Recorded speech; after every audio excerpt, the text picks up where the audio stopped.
পবিত্র ঈদ মিলাদুন নবী সাল্লাল্লাহু আলাইহি ওয়াসাল্লাম স্মরণে আজকের আজিম ও শান বার্ষিক মাহফিলে বাংলাদেশের বিভিন্ন প্রান্ত থেকে যারা এসেছেন স্বেচ্ছায় সানন্দে স্বতঃস্ফূর্তভাবে মনের আনন্দে শুধুমাত্র আল্লাহ তার হাবিব মুহাম্মদ সাল্লাল্লাহু আলাইহি ওয়াসাল্লামের ভালোবাসা সন্তুষ্টি অর্জন করার জন্য তাদের সকলকে আমার পক্ষ থেকে হৃদয় নিংড়ানো ভালোবাসা, শুভেচ্ছা এবং অভিনন্দন জ্ঞাপন করছি। সবটুকু শুকরিয়া আল্লাহ সুবহানাহু ওয়া তাআলার জন্য, যিনি আমাদেরকে এখানে আসার ও বসার তৌফিক মেহেরবানি করে ভিক্ষা দান করেছেন। সেজন্য আসুন আমরা সকলে একবার অবনত চিত্তে হৃদয়ের আবেগ অনুভূতি উজাড় করে সমবেত কণ্ঠে বলি আলহামদুলিল্লাহ।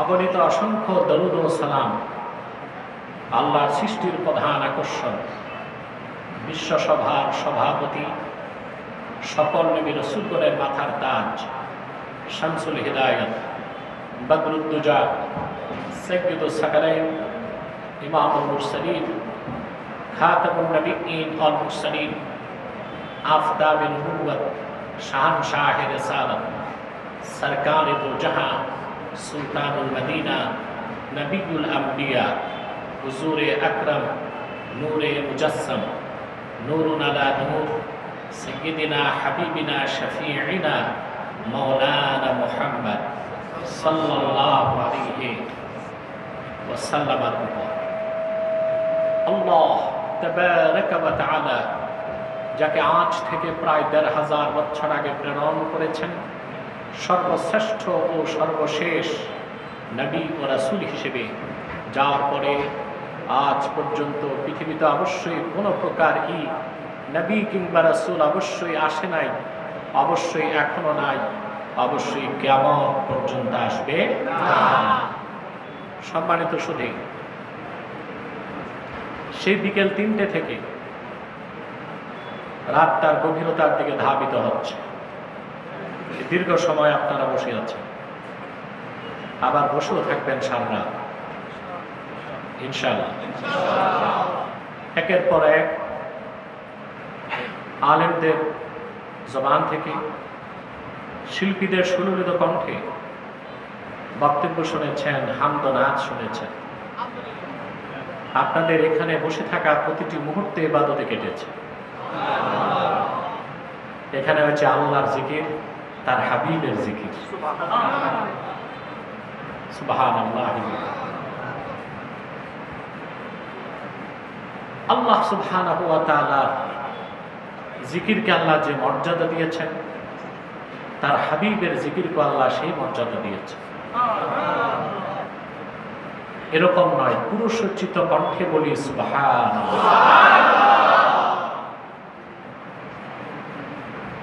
আল্লাহ তাআলা তার হাবিবকে বলেছেন ওয়া রাফা'না লাকা যিকরাক, হাবিব আমি আপনার জিকিরকে বুলন্দ করেছি, সমুন্নত করেছি। সুবহানাল্লাহ। সৃষ্টি জগতের ঊর্ধ্বে আল্লাহর সৃষ্টি যেখানে শেষ, সে আজিমে আল্লাহ তার নামের সাথে তার হাবিবের নাম লিখে রেখেছে। সহজ কথা। আমরা যদি সিরাতুন নবী ব্যানারে বা মিলাদুন নবী ব্যানারে মাহফিল না করি তাতে কি হয়েছে? আকাশ ও জমিনে আল্লাহ তাআলার সৃষ্টিগুলো তার হাবিবের গুণ কীর্তন করছে। আল্লাহ তাআলা তার হাবিবের সুনামকে, জিকিরকে সমুন্নত করেছে, বুলন্দ করেছে। এত উপরে, যার উপরে আর কিছু। ইমামে হাকিম রওয়ায়াত করেছেন, হযরত আদম যখন জান্নাতে সাজদা থেকে মাথা তুললেন, ইন্না আদামা রাআ ইসমা মুহাম্মাদিন সাল্লাল্লাহু আলাইহি ওয়াসাল্লাম মাকতুবান ফিল আরশ। সুবহানাল্লাহ। পয়গম্বর আদম সাজদা থেকে মাথা তুলে আরশে আজিমের দিকে তাকায় দেখেন ওখানে আল্লাহর নামের সাথে তার হাবিব মুহাম্মদ সাল্লাল্লাহু আলাইহি ওয়াসাল্লামের নাম নেই।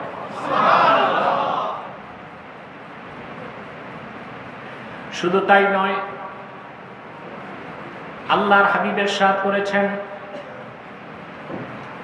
শেখ আব্দুল হক মুহাদ্দিস দেহলভী রাহমাতুল্লাহি আলাইহি বর্ণনা করেছেন, আল্লাহর হাবিবের সাথ করেছেন মান যাকারানি ফাকাদ যাকারাল্লাহ, যে আমার জিকির করলো সে যেন আল্লাহর জিকির করলো। সুবহানাল্লাহ। জাযবুল কুলুব ইলা দিয়ারিল মাহবুব কিতাবে শেখ আব্দুল হক মুহাদ্দিস দেহলভী রাহমাতুল্লাহ সহিহ সনদে এই হাদিস বর্ণনা করেছেন। ভিন্ন শব্দে কয়েকটা হাদিস কিতাবুশ শিফাতেও হাফিজুল হাদিস মুজতাহিদ কাজী আয়াজ রাহমাতুল্লাহ বর্ণনা করেছেন। রাসূল করিম সাল্লাল্লাহু আলাইহি সাল্লামের গুণকীর্তন করলে আল্লাহ রাসূলও খুশি হন, আল্লাহও খুশি হন। হাসান বিন সাবিত রাদিয়াল্লাহু তাআলা আনহু মসজিদ নববীতে রাসূলুল্লাহ সাল্লাল্লাহু আলাইহি সাল্লাম মিম্বর বানিয়ে দিলেন তাকে, সেখানে দাঁড়িয়ে তিনি রাসূলুল্লাহর পক্ষে আশআর কবিতা বলতেন। আল্লাহর হাবিব দোয়া করলেন আল্লাহুম্মা আইয়িদহু বিরূহিল কুদুস, আয় আল্লাহ আমার প্রশংসায় কাফের মুশরিকদের জবাবে হাসান বিন সাবিত যখন কবিতা বলে, আশআর রচনা করে, কবিতা আবৃত্তি করে, নাত পড়ে, আল্লাহ তুমি হাসানকে জিবরিল দিয়ে সাহায্য করো। সুবহানাল্লাহ। আমার ভাইরা, তো এখানে আপনারা যারা হক আহলে সুন্নাত, তারা ঈদে মিলাদুন নবী সাল্লাল্লাহু আলাইহি ওয়াসাল্লাম ব্যানারে মাহফিল করে, প্রতিটা কাজই কোরআন সুন্নাহ দিয়ে প্রমাণিত। ওখানে যারা বেদাত খুঁজে, এটা তার নিজের সমস্যা। মারাদু আলান নিফাক, তার রোগ আছে। কি আছে? এই রোগের নাম কি? নিফাক। এই রোগের ওষুধ আমরা কোত্থেকে দিব? আমাদের কাছে এই রোগের ওষুধ নাই, আল্লাহ যদি হেদায়েত করে।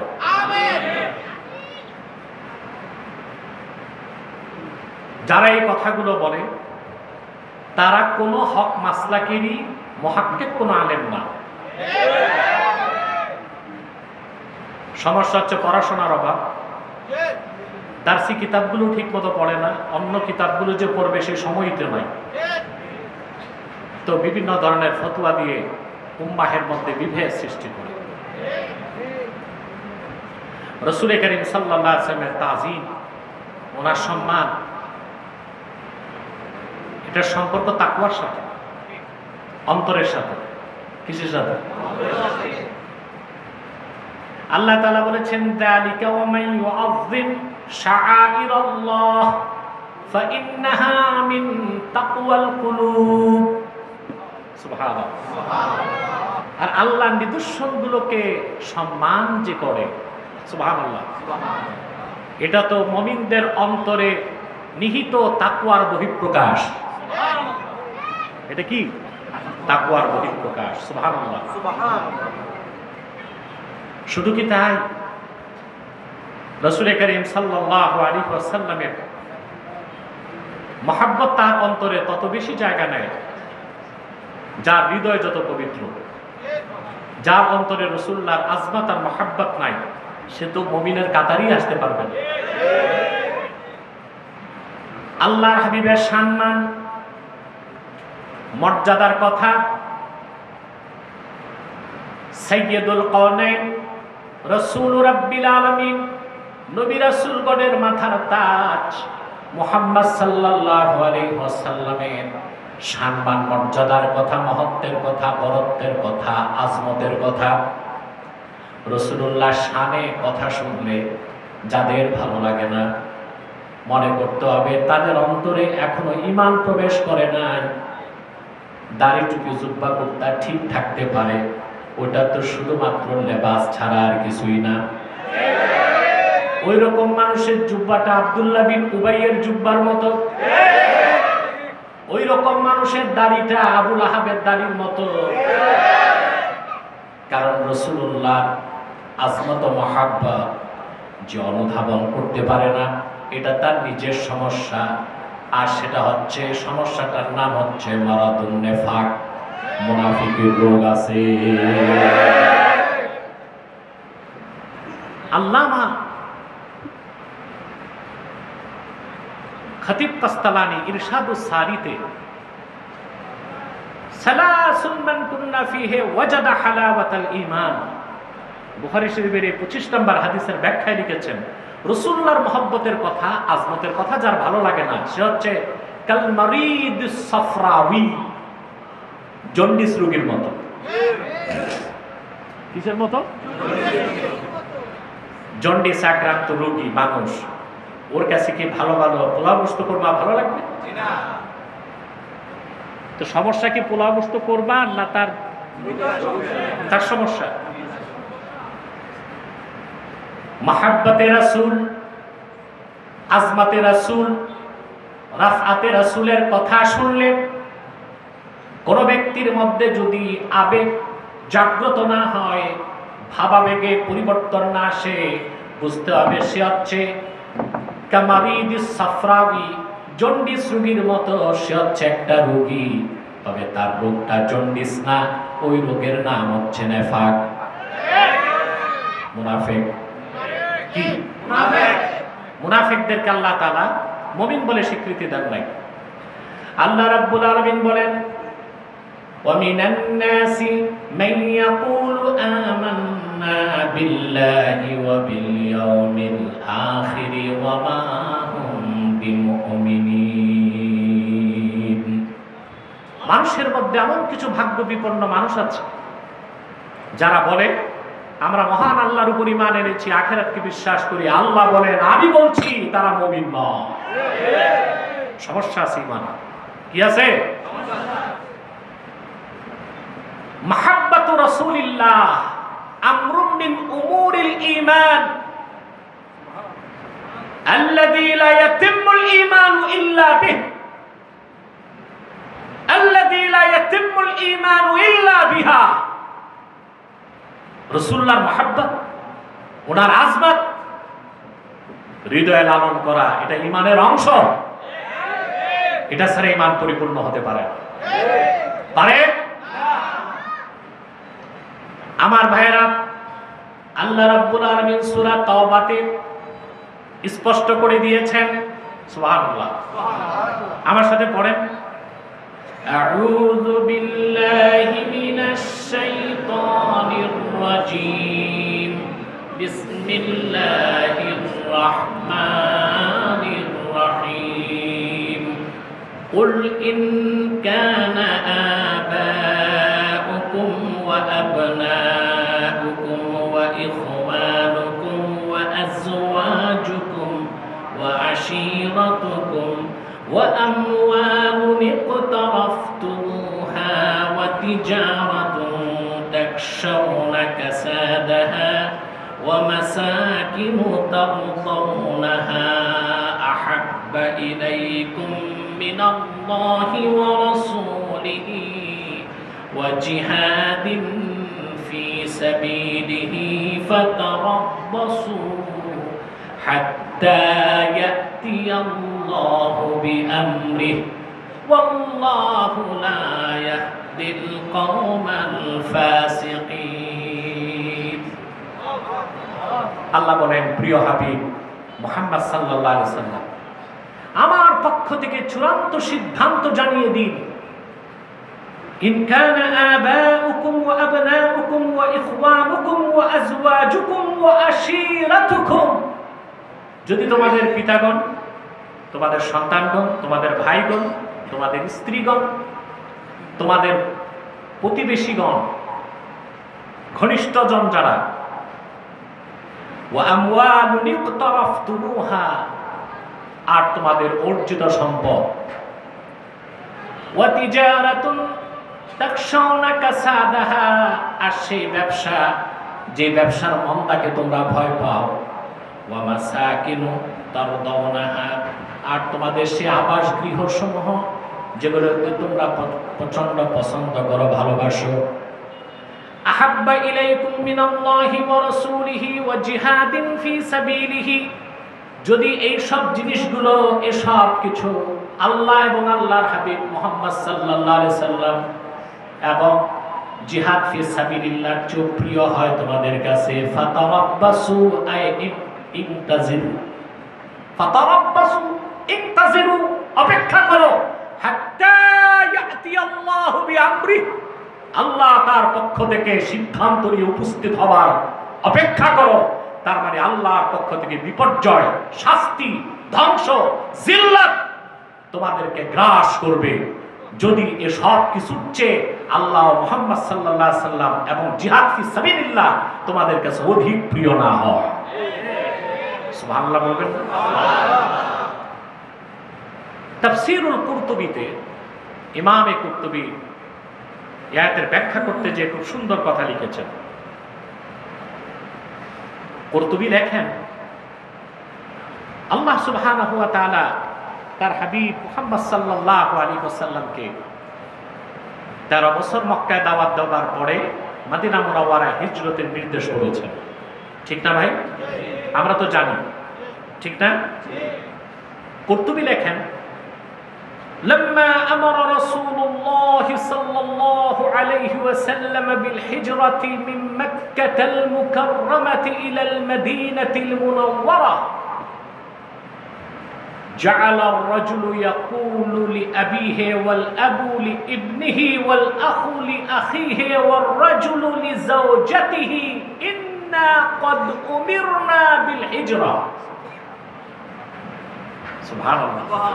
আরে ভাই, টের পাও নাই আল্লাহ কি বলছেন? সহজ কথা না। কুরতুবী লেখেন এই আয়াতের তাফসীর করতে যে আল্লাহ যখন তার হাবিব মুহাম্মদ সাল্লাল্লাহু আলাইহি ওয়াসাল্লামের মাধ্যমে হুকুম করলেন হিজরত করো, মক্কা থেকে হিজরত করে মদিনাতুল মুনাওয়ারায় মুমিনদেরকে নির্দেশ করলেন চলে যাওয়ার। দেখা গেল একই ঘরে পিতা মুসলমান, সন্তান কাফের, স্বামী মুমিন, স্ত্রী কাফের, আপন ভাই একই ঘরে থাকে, একজন কাফের আর একজন মুশরিক। হিজরত করার মানে হচ্ছে ছেলে বাপকে ছেড়ে দিবে, স্বামী স্ত্রীকে ছেড়ে দিবে, ভাই ভাইকে ছেড়ে দিবে। আল্লাহর নির্দেশ মেনে হিজরত করে মক্কা থেকে মদিনাতুল মুনাওয়ারায় চলে যেতে হবে। এখন পিতা তার সন্তান, সন্তান তার পিতা, ভাই তার ভাইকে, স্বামী তার স্ত্রীকে বলতে লাগলো যে এখন তো হিজরত করতে হবে, আর তো সম্পর্ক রাখা যাবে না, মক্কা মুকাররমা থেকে চলে যেতে হবে মদিনাতুল মুনাওয়ারা। فمنهم من تسارع لذلك ومنهم من أبى أن يهاجر।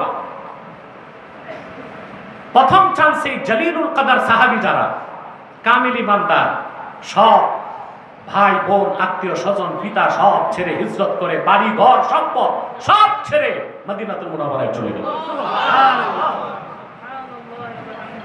আর কিছু মানুষ দেরি করতে লাগলো। নিজে ব্যক্তি হিসেবে মুমিন ছিলেন, বাপ কাফের, বাপকে ছাড়বেন কেমনে চিন্তা করতেছেন। স্বামী চিন্তা করতেছেন আমার স্ত্রী তো মুশরিকা কাফের, কেমনে বাদ দিই, হিজরত করলে তো বাদ দিতে হবে। ভাই চিন্তা করতেছে ভাইকে কেমনে বাদ দিই। যাদের দামি দামি বাড়িঘর ছিল তারা চিন্তা করতেছে বাড়িঘর গুলো ফেলে যাব কই। আল্লাহ রাব্বুল আলামিন তখন ধমক দিয়ে কোরআনের আয়াত নাযিল করে বললেন, ইয়া আইয়ুহাল্লাযীনা আমানু লা তাত্তাখিযু আবাআকুম ওয়া ইখওয়ানাকুম আউলিয়া ইন ইসতাহাব্বুল কুফরা আলাল ঈমান। সুবহানাল্লাহ। আল্লাহ আয়াত নাযিল করে বললেন, হে ইমানদারগণ যারা ঈমান এনেছো,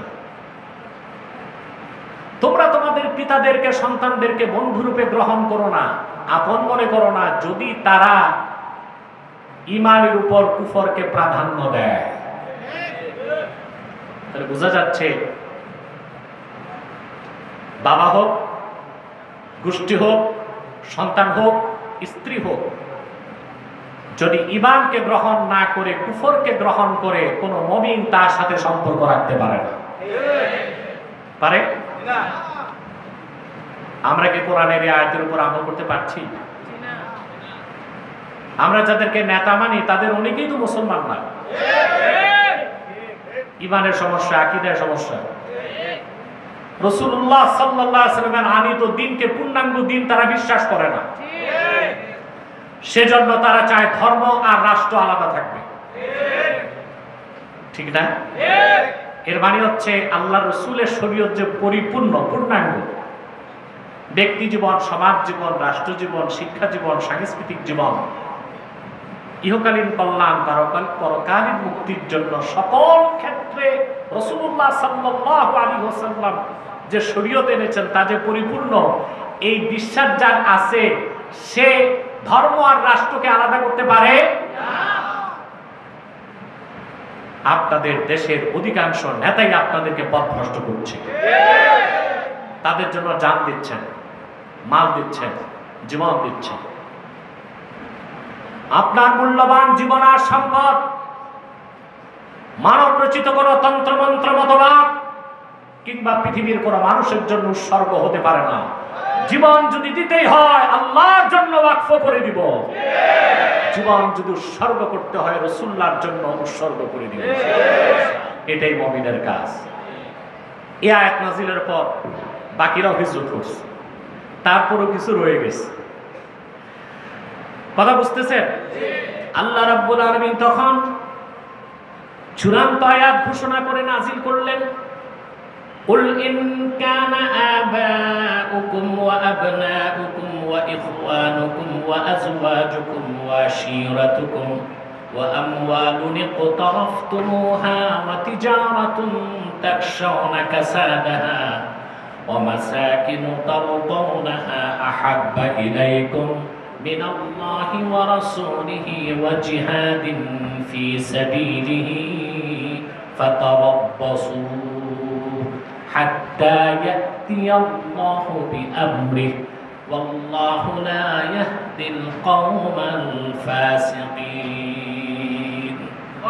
আল্লাহ চূড়ান্ত ঘোষণা করলেন, মুহাম্মদ সাল্লাল্লাহু আলাইহি সাল্লাম আপনি বলে দিন, যদি তোমাদের পিতাগণ, তোমাদের সন্তানগণ, তোমাদের ভাইগণ, তোমাদের স্ত্রীগণ, তোমাদের প্রতিবেশীগণ, তোমাদের ব্যবসা, তোমাদের অর্জিত সম্পদ, তোমাদের বাড়িঘর, এই সব কিছুর চেয়ে যদি আল্লাহ তার রাসূল অধিক প্রিয় না হয়, আল্লাহ পরে ঘোষণা করছেন, তাহলে তোমরা মুমিন না, ফাসিক।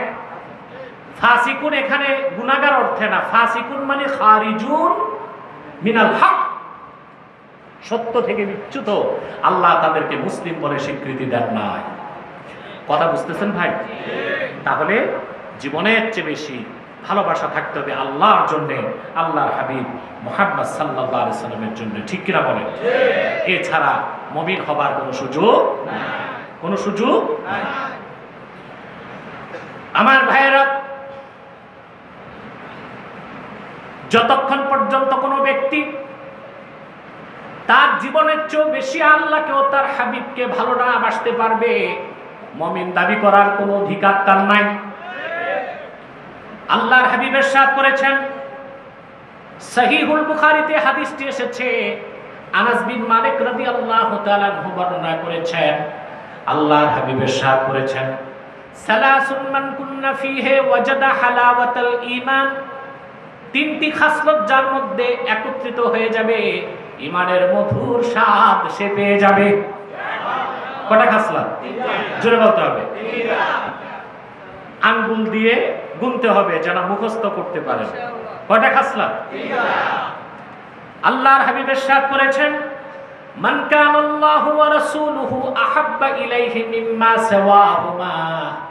তার প্রথমটা হচ্ছে ব্যক্তির খাসলত চরিত্র এমন হবে, তার কাছে আল্লাহ তার রাসূল মুহাম্মদ সাল্লাল্লাহু আলাইহি সাল্লাম নবীজি নিজের কথা বললেন, সকল কিছুর চেয়ে অধিক প্রিয় হবে। এটা প্রথম খাসলত। এটা দ্বিতীয় খাসলত হচ্ছে, ওয়ামান আহাব্বা আবদান লা ইউহিব্বুহু ইল্লাল্লাহ। সুবহানাল্লাহ। ব্যক্তি দ্বিতীয় খাসলত, সে কাউকে ভালোবাসবে আল্লাহর ভালোবাসার কারণে। আল হুব্বু ফিল্লাহি ওয়াল বুগযু ফিল্লাহ, আল ওয়ারা ওয়ালা ওয়াল বারা। সম্পর্ক কার জন্য? আল্লাহর জন্য। সম্পর্ক ছিন্ন করবে কার জন্য? এটাই তো মুমিনের চরিত্র। কাউকে ভালোবাসবেন কার জন্য? আল্লাহর জন্য। বাংলাদেশে একদল নাস্তিক, তথাকথিত প্রগতিশীল, এরা আলেম ওলামাদেরকে পছন্দ করে না, আন্ডার এস্টিমেট করতে চায়। অথচ তাদের যে বিদ্যা বুদ্ধি আছে, বিত্ত বৈভব আছে, সহায় সম্পদ আছে, বাংলাদেশে হাজারো এরকম আলেম আছে যাদের জুতা বহনের ক্ষমতাও তারা রাখে। কিন্তু দেখবেন আলেম ওলামার নাম শুনলে অ্যালার্জি হয়। দুশ্মনীটা কি আলেমদের সাথে না ইসলামের সাথে? ইসলামের সাথে দুশ্মনীটা কি ইসলামের সাথেই না আল্লাহ তার রাসূলের সাথে? সেজন্য আল্লাহর হাবিব ইরশাদ করেছেন, আহাব্বুল আ'মালি ইলাল্লাহি আল হুব্বু ফিল্লাহ ওয়াল বুগযু ফিল্লাহ। আল্লাহর নিকট সবচেয়ে প্রিয় আমল হচ্ছে আল হুব্বু ফিল্লাহি ওয়াল বুগযু ফিল্লাহ। কাউকে ভালোবাসতে হবে আল্লাহর জন্য, কারোর সাথে দুশ্মনী রাখতে হবে আল্লাহর জন্য। ঠিক কিনা বলেন? এটা আমাদের পররাষ্ট্রনীতির মূল কনসেপ্ট হবে। সম্পর্ক হবে তাদের সাথে যাদের ঈমান আছে, সম্পর্ক তাদের সাথে হবে না যাদের ঈমান নাই। সেজন্য আমি দৃঢ় কণ্ঠে বলে থাকি, বাংলাদেশের বন্ধুত্বপূর্ণ সম্পর্ক ভারতের সাথেও হতে পারে না, আমেরিকার সাথেও হতে পারে না। পারে? কিন্তু বাংলাদেশে নেতাদের মধ্যে দুই দল দালাল আছে, একদল ভারতপন্থী, আরেক দল মার্কিনপন্থী। যুবকরা, এবার সত্যের কুঠারকে হাতে তুলে নাও, মিথ্যার প্রাচীরে আঘাত করে বলে দাও, বাংলাদেশে কোন পন্থা চলবে না, একমাত্র ইসলামের পন্থা চলবে বাংলার মাটিতে।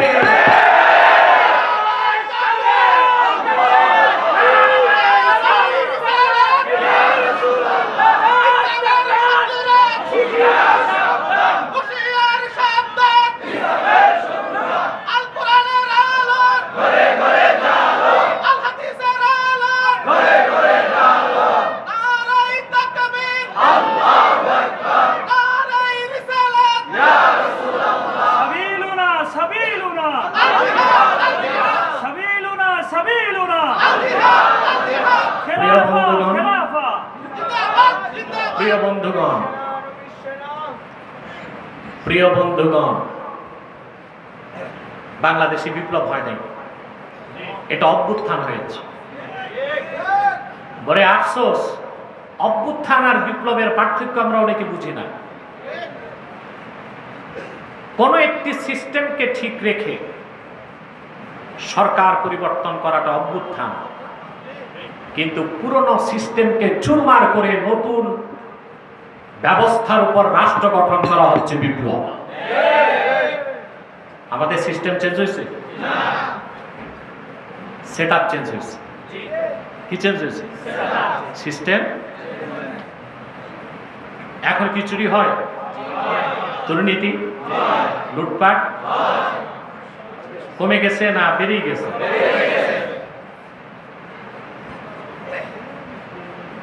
যে যেভাবে পাচ্ছে লুটে পুটে খাচ্ছে, যেন বাংলাদেশ একটা ব্যবহারিক রাষ্ট্র। আর কতকাল রক্ত দিবেন? আপনাদের রক্তের উপর পা রেখে বিভিন্ন মতাদর্শীরা রাষ্ট্র ক্ষমতায় যায়। সুদীর্ঘ অর্ধশত বছর পার হয়ে গেল, দেশ স্বাধীন হয়েছে। এদেশের মুসলমানের সবচেয়ে বড় ব্যর্থতা, ইসলামের পক্ষে একটা বিল সংসদে পাশ করাতে পারে না। তার কারণ পন্থা দুইটা, একদল ভারতপন্থী, আরেকদল। কোন অমুসলিম অধ্যুষিত রাষ্ট্র মুসলমানের বন্ধু হতে পারে না। পারে? মুসলমানের বন্ধু হবে মুসলমান, মুসলিম রাষ্ট্রের বন্ধু হবে আরেক মুসলিম রাষ্ট্র। অমুসলিম রাষ্ট্রের সাথে চুক্তি হতে পারে, বাণিজ্যিক চুক্তি, ব্যবসায়িক চুক্তি, বিভিন্ন চুক্তি হতে পারে, কিন্তু কোন অমুসলিম অধ্যুষিত রাষ্ট্র মুসলিম অধ্যুষিত রাষ্ট্রের ভাতৃপ্রতিম রাষ্ট্র হতে পারে না। এ কথা কার? ইমানদারদের বন্ধু হবে ইমানদারগণ, ঠিক কিনা? আল্লাহ রাব্বুল আলামিন কোরআন কারীমে বলে দিয়েছেন, ইন্নামা ওয়ালিয়্যুকুমুল্লাহু ওয়া রাসূলুহু ওয়াল্লাযীনা আমানুল্লাযীনা ইউকীমুনাস সালাতা ওয়া ইউ'তুনাজ যাকাতা ওয়া হুম রাকি'উন ওয়া মান ইয়াতাওয়াল্লাল্লাহা ওয়া রাসূলাহু ওয়াল্লাযীনা আমানু ফাইন্না হিজবাল্লাহি হুমুল গালিবুন। কার কথা? আল্লাহ তাআলা বলেছেন, নিশ্চয় তোমাদের অভিভাবক হচ্ছেন, মালিক হচ্ছেন আল্লাহ, তোমাদের অভিভাবক মুহাম্মদ সাল্লাল্লাহু আলাইহি সাল্লাম, আর তোমাদের নেতৃত্ব দিবে যে অভিভাবকরা উম্মতে মুহাম্মাদীর ওই সব লোক যারা ঈমানদার, নামাজ প্রতিষ্ঠা করে, যাকাত আদায় করে। সুবহানাল্লাহ। এরপর আল্লাহ বলে দিয়েছেন, যারা মহান আল্লাহকে মালিক হিসেবে স্বীকার করে, মুহাম্মদ সাল্লাল্লাহু আলাইহি সাল্লামকে অভিভাবক হিসেবে স্বীকার করে, আর মুহাম্মদ সাল্লাল্লাহু আলাইহি সাল্লামের ঈমানদার উম্মত যারা তাদেরকে নেতা হিসেবে মানে, আল্লাহ বলেন তারা হিজবুল্লাহ, আল্লাহর দল। আল্লাহ বলে দিয়েছেন, আলা ইন্না হিজবাল্লাহি হুমুল গালিবুন, আল্লাহর দলে যারা, অবশ্যই তারা বিজয় লাভ করবে। আল্লাহ রাব্বুল আলামিনের এই কথাটি মহাসত্যের সর্বোচ্চ মানদণ্ডে উত্তীর্ণ। বাস্তবতার নিরিখে লক্ষ্য করে দেখেন, আল্লাহর হাবিব নূর নবীজি মুহাম্মদ সাল্লাল্লাহু আলাইহি সাল্লাম সুদীর্ঘ ১৫০০ বছর আগে পরিপূর্ণ জীবন বিধান দিন ইসলাম রেখে যাবার পর আজ পর্যন্ত পৃথিবীতে কোন ভূখণ্ডের কোন অমুসলিম সম্প্রদায় মুসলমানের বন্ধু হয় নাই। আজকে কি হয়েছে? আজকে ২৩ মাস অতিক্রম হয়ে গেছে। এই পৃথিবীর সবচেয়ে নিকৃষ্ট সন্ত্রাসী রাষ্ট্র নামটা কি? এটাকে রাষ্ট্র বলে মানা যায় না। এটা হচ্ছে most terror state in the world, illegal state. এটা কোনো বৈধ রাষ্ট্র না, অবৈধ রাষ্ট্র এবং সন্ত্রাসী রাষ্ট্র। ২৩ মাসে ফিলিস্তিন ভূখণ্ডে প্রায় ৬৫,০০০ মুসলমানকে হত্যা করছে। জাতিসংঘ কই? কথা বলে। জাতিসংঘে ৫৭টি মুসলিম রাষ্ট্রই জাতিসংঘের সদস্য পদ পাইছে। কথা বলেন। কিন্তু ৫৭টি মুসলিম রাষ্ট্র জাতিসংঘের সদস্য পদ পাওয়ার পরও তারা অমুসলিমদের নিয়ে যে সংঘ জাতিসংঘ, সেখান থেকে ফিলিস্তিনের মুসলমানের ভাগ্যের পরিবর্তন করতে পেরেছে? কারণ অমুসলিমরা কখনো মুসলমানের বন্ধু হয় না। আর জাতিসংঘকে আমি বলে থাকি, এটা হচ্ছে আমেরিকার একটা জুয়া খেলার ঘর। এটা খ্রিস্টানদের ক্লাব, খ্রিস্টানদের। এখানে ওরাই লুটপাট করে, ওরাই সন্ত্রাসী কাজ করে, ওরাই দেশে দেশে যুদ্ধ লাগায়, বুঝলেন? ওরাই সাপ পাঠায় ছবল দিতে, আবার ওরাই ওজা পাঠায় বিষ্টা বাইতে। ছবল দিতে ওরাই সাপ পাঠায়, আবার বিষ্টা বাইতে ওজা ওরাই পাঠায়। মনে রাখবেন, মুসলমান কিয়ামত তক জাতিসংঘ ফিলিস্তিন সমস্যার সমাধান করতে পারবে না। যদি এই পৃথিবীর ৫৭টি মুসলিম রাষ্ট্রে সকল মুসলিম রাষ্ট্র ঐক্যবদ্ধ হয়ে জাতিসংঘের কপালে থুতু নিক্ষেপ করে এক একটি মুসলিম রাষ্ট্র থেকে ১ লক্ষ করে মুসলিম ফোর্স যদি নির্বাচিত করে, ৫৭টি মুসলিম রাষ্ট্রের সম্মিলিত সেনাবাহিনী ৫০ লক্ষের অধিক হয়, এর সামনে দাঁড়াবার মতো পরাশক্তি পৃথিবীতে না। ফিলিস্তিন স্বাধীন করতে কয়দিন লাগবে? ২৪ ঘন্টা লাগবে। তো কাফের মুশরিক কখনো বন্ধু হতে পারে না। বলছিলাম ৩টা খাসলত, এক হলে ৩টা খাসলত যার মধ্যে সন্নিবেশিত হবে, ইমানের মধুর স্বাদ পেয়ে যাবে। তার প্রথমটা হচ্ছে আল্লাহ তার রাসূলের ভালোবাসা হবে সবকিছুর চেয়ে বেশি। 2 নাম্বার হচ্ছে ব্যক্তি ব্যক্তিকে ভালোবাসবে কার জন্য? আল্লাহর জন্য। 3 নাম্বার কঠিন কথা, প্রথম 2টা দাবি প্রমাণ হলো 3য় কথায়, সেটা পরীক্ষা। সেটা হচ্ছে ওয়ামান ইয়াকরাহু আই ইয়াউদা ফিল কুফরি বা'দা ইদ আনকাদাহুল্লাহ কামা ইয়াকরাহু আইয়ুলকা ফিন নার। ব্যক্তির 3য় বৈশিষ্ট্য হবে ঈমান আনার পরে, মুমিন হবার পরে আবার তার কাফের হয়ে যাওয়াটাকে সেরকম অপছন্দ করবে জীবন্ত তারে আগুনে দগ্ধ করাকে যে সেরকম যেরকম অপছন্দ করে। তার মানে ব্যক্তির 3য় খাসলাত, ঈমান আনার পরে আল্লাহ তার হাবিব মুহাম্মদ সাল্লাল্লাহু আলাইহি সাল্লামের ভালোবাসা হৃদয়ে যখন সবকিছুর চেয়ে বেশি হয়ে যাবে, আর সে যখন কাউকে ভালোবাসবে আল্লাহর জন্য। আর 3য় বৈশিষ্ট্য, ব্যক্তির কাছে ঈমানের উপর টিকে থাকাটা, সে জীবন দিয়ে হলেও ঈমানের উপর টিকে থাকাকে ধরে রাখবে। তার মানে সে মুমিন অবস্থা থেকে কাফের হওয়াকে ওই রকম অপছন্দ করবে জীবন্ত তাকে আগুনে জ্বালায়া হত্যা করাকে যেরকম অপছন্দ করবে। তার মানে সে তার জীবন দিবে, ঈমান বিক্রি করবে না। জীবন দিবে, ঈমান বিক্রি করবে না। এর প্রমাণ রাসূল করিম সাল্লাল্লাহু আলাইহি সাল্লামের সাহাবীগণ দিতে পারছেন কিনা? ঈমানের উপর টিকে থাকতে জীবন দিতেন তারা। হাদিসে যে 3টা কথা আসছে, এই 3টা বৈশিষ্ট্য আল্লাহর হাবিবের সকল সাহাবীর মধ্যে সমান ছিল, পরিপূর্ণ মাত্রায় ছিল, কারোটা বেশি কারোটা কম। সুবহানাল্লাহ। রাসূলুল্লাহ সাল্লাল্লাহু আলাইহি ওয়াসাল্লামের একজন সাহাবী মুসআব ইবনে উমাইর রাদিয়াল্লাহু তাআলা, উসুদুল গাবা কিতাবের মধ্যে এসেছে, আরবে অনেক ধনী মানুষ ছিলেন তিনি, অনেক ধনী মানুষ মুসআব বিন উমাইর। কোন কোন রিজাল প্রণেতা লিখেছেন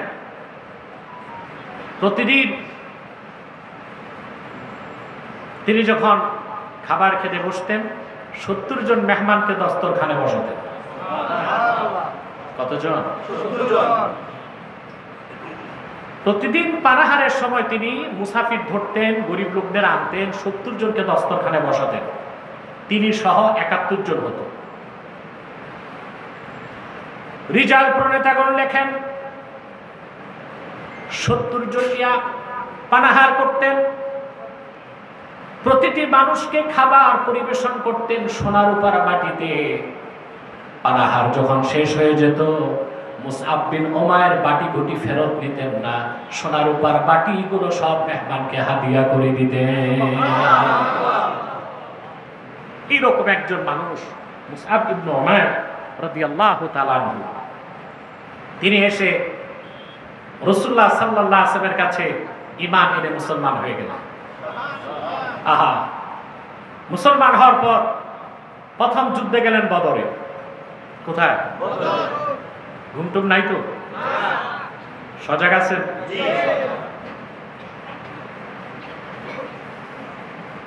তিনি বদর যুদ্ধে গেলেন। বদর যুদ্ধে মুসআব বিন উমাইরেরই আপন ভাই আমের বিন উমাইর বন্দী হলো। সাহাবায়ে কেরাম তার হাত পা বেঁধে ফেলছেন। সে পরিচয় দিল, আমি তোমাদের সম্মানিত সাহাবী মুসআব বিন উমাইরের ভাই। এটা শুনে সাহাবায়ে কেরাম খাতির করছেন, তার হাতের বাঁধনগুলো ঢিলা করে দিয়েছে। সকালবেলা যখন মুসআব বিন উমাইরকে বলা হলো, তোমার ভাই বদর যুদ্ধে বন্দী হয়েছেন, তোমার পরিচয় পেয়ে তার হাতের বাঁধন ঢিলা করে দিয়েছি। মুসআব বিন উমাইর বললেন, আল্লাহর হাবিব মুহাম্মদ সাল্লাল্লাহু আলাইহি ওয়াসাল্লামের বিরুদ্ধে যে অস্ত্র ধরতে পারে ওই রকম কুলাঙ্গার আমি মুসআব বিন উমাইরের ভাই হতে পারে না।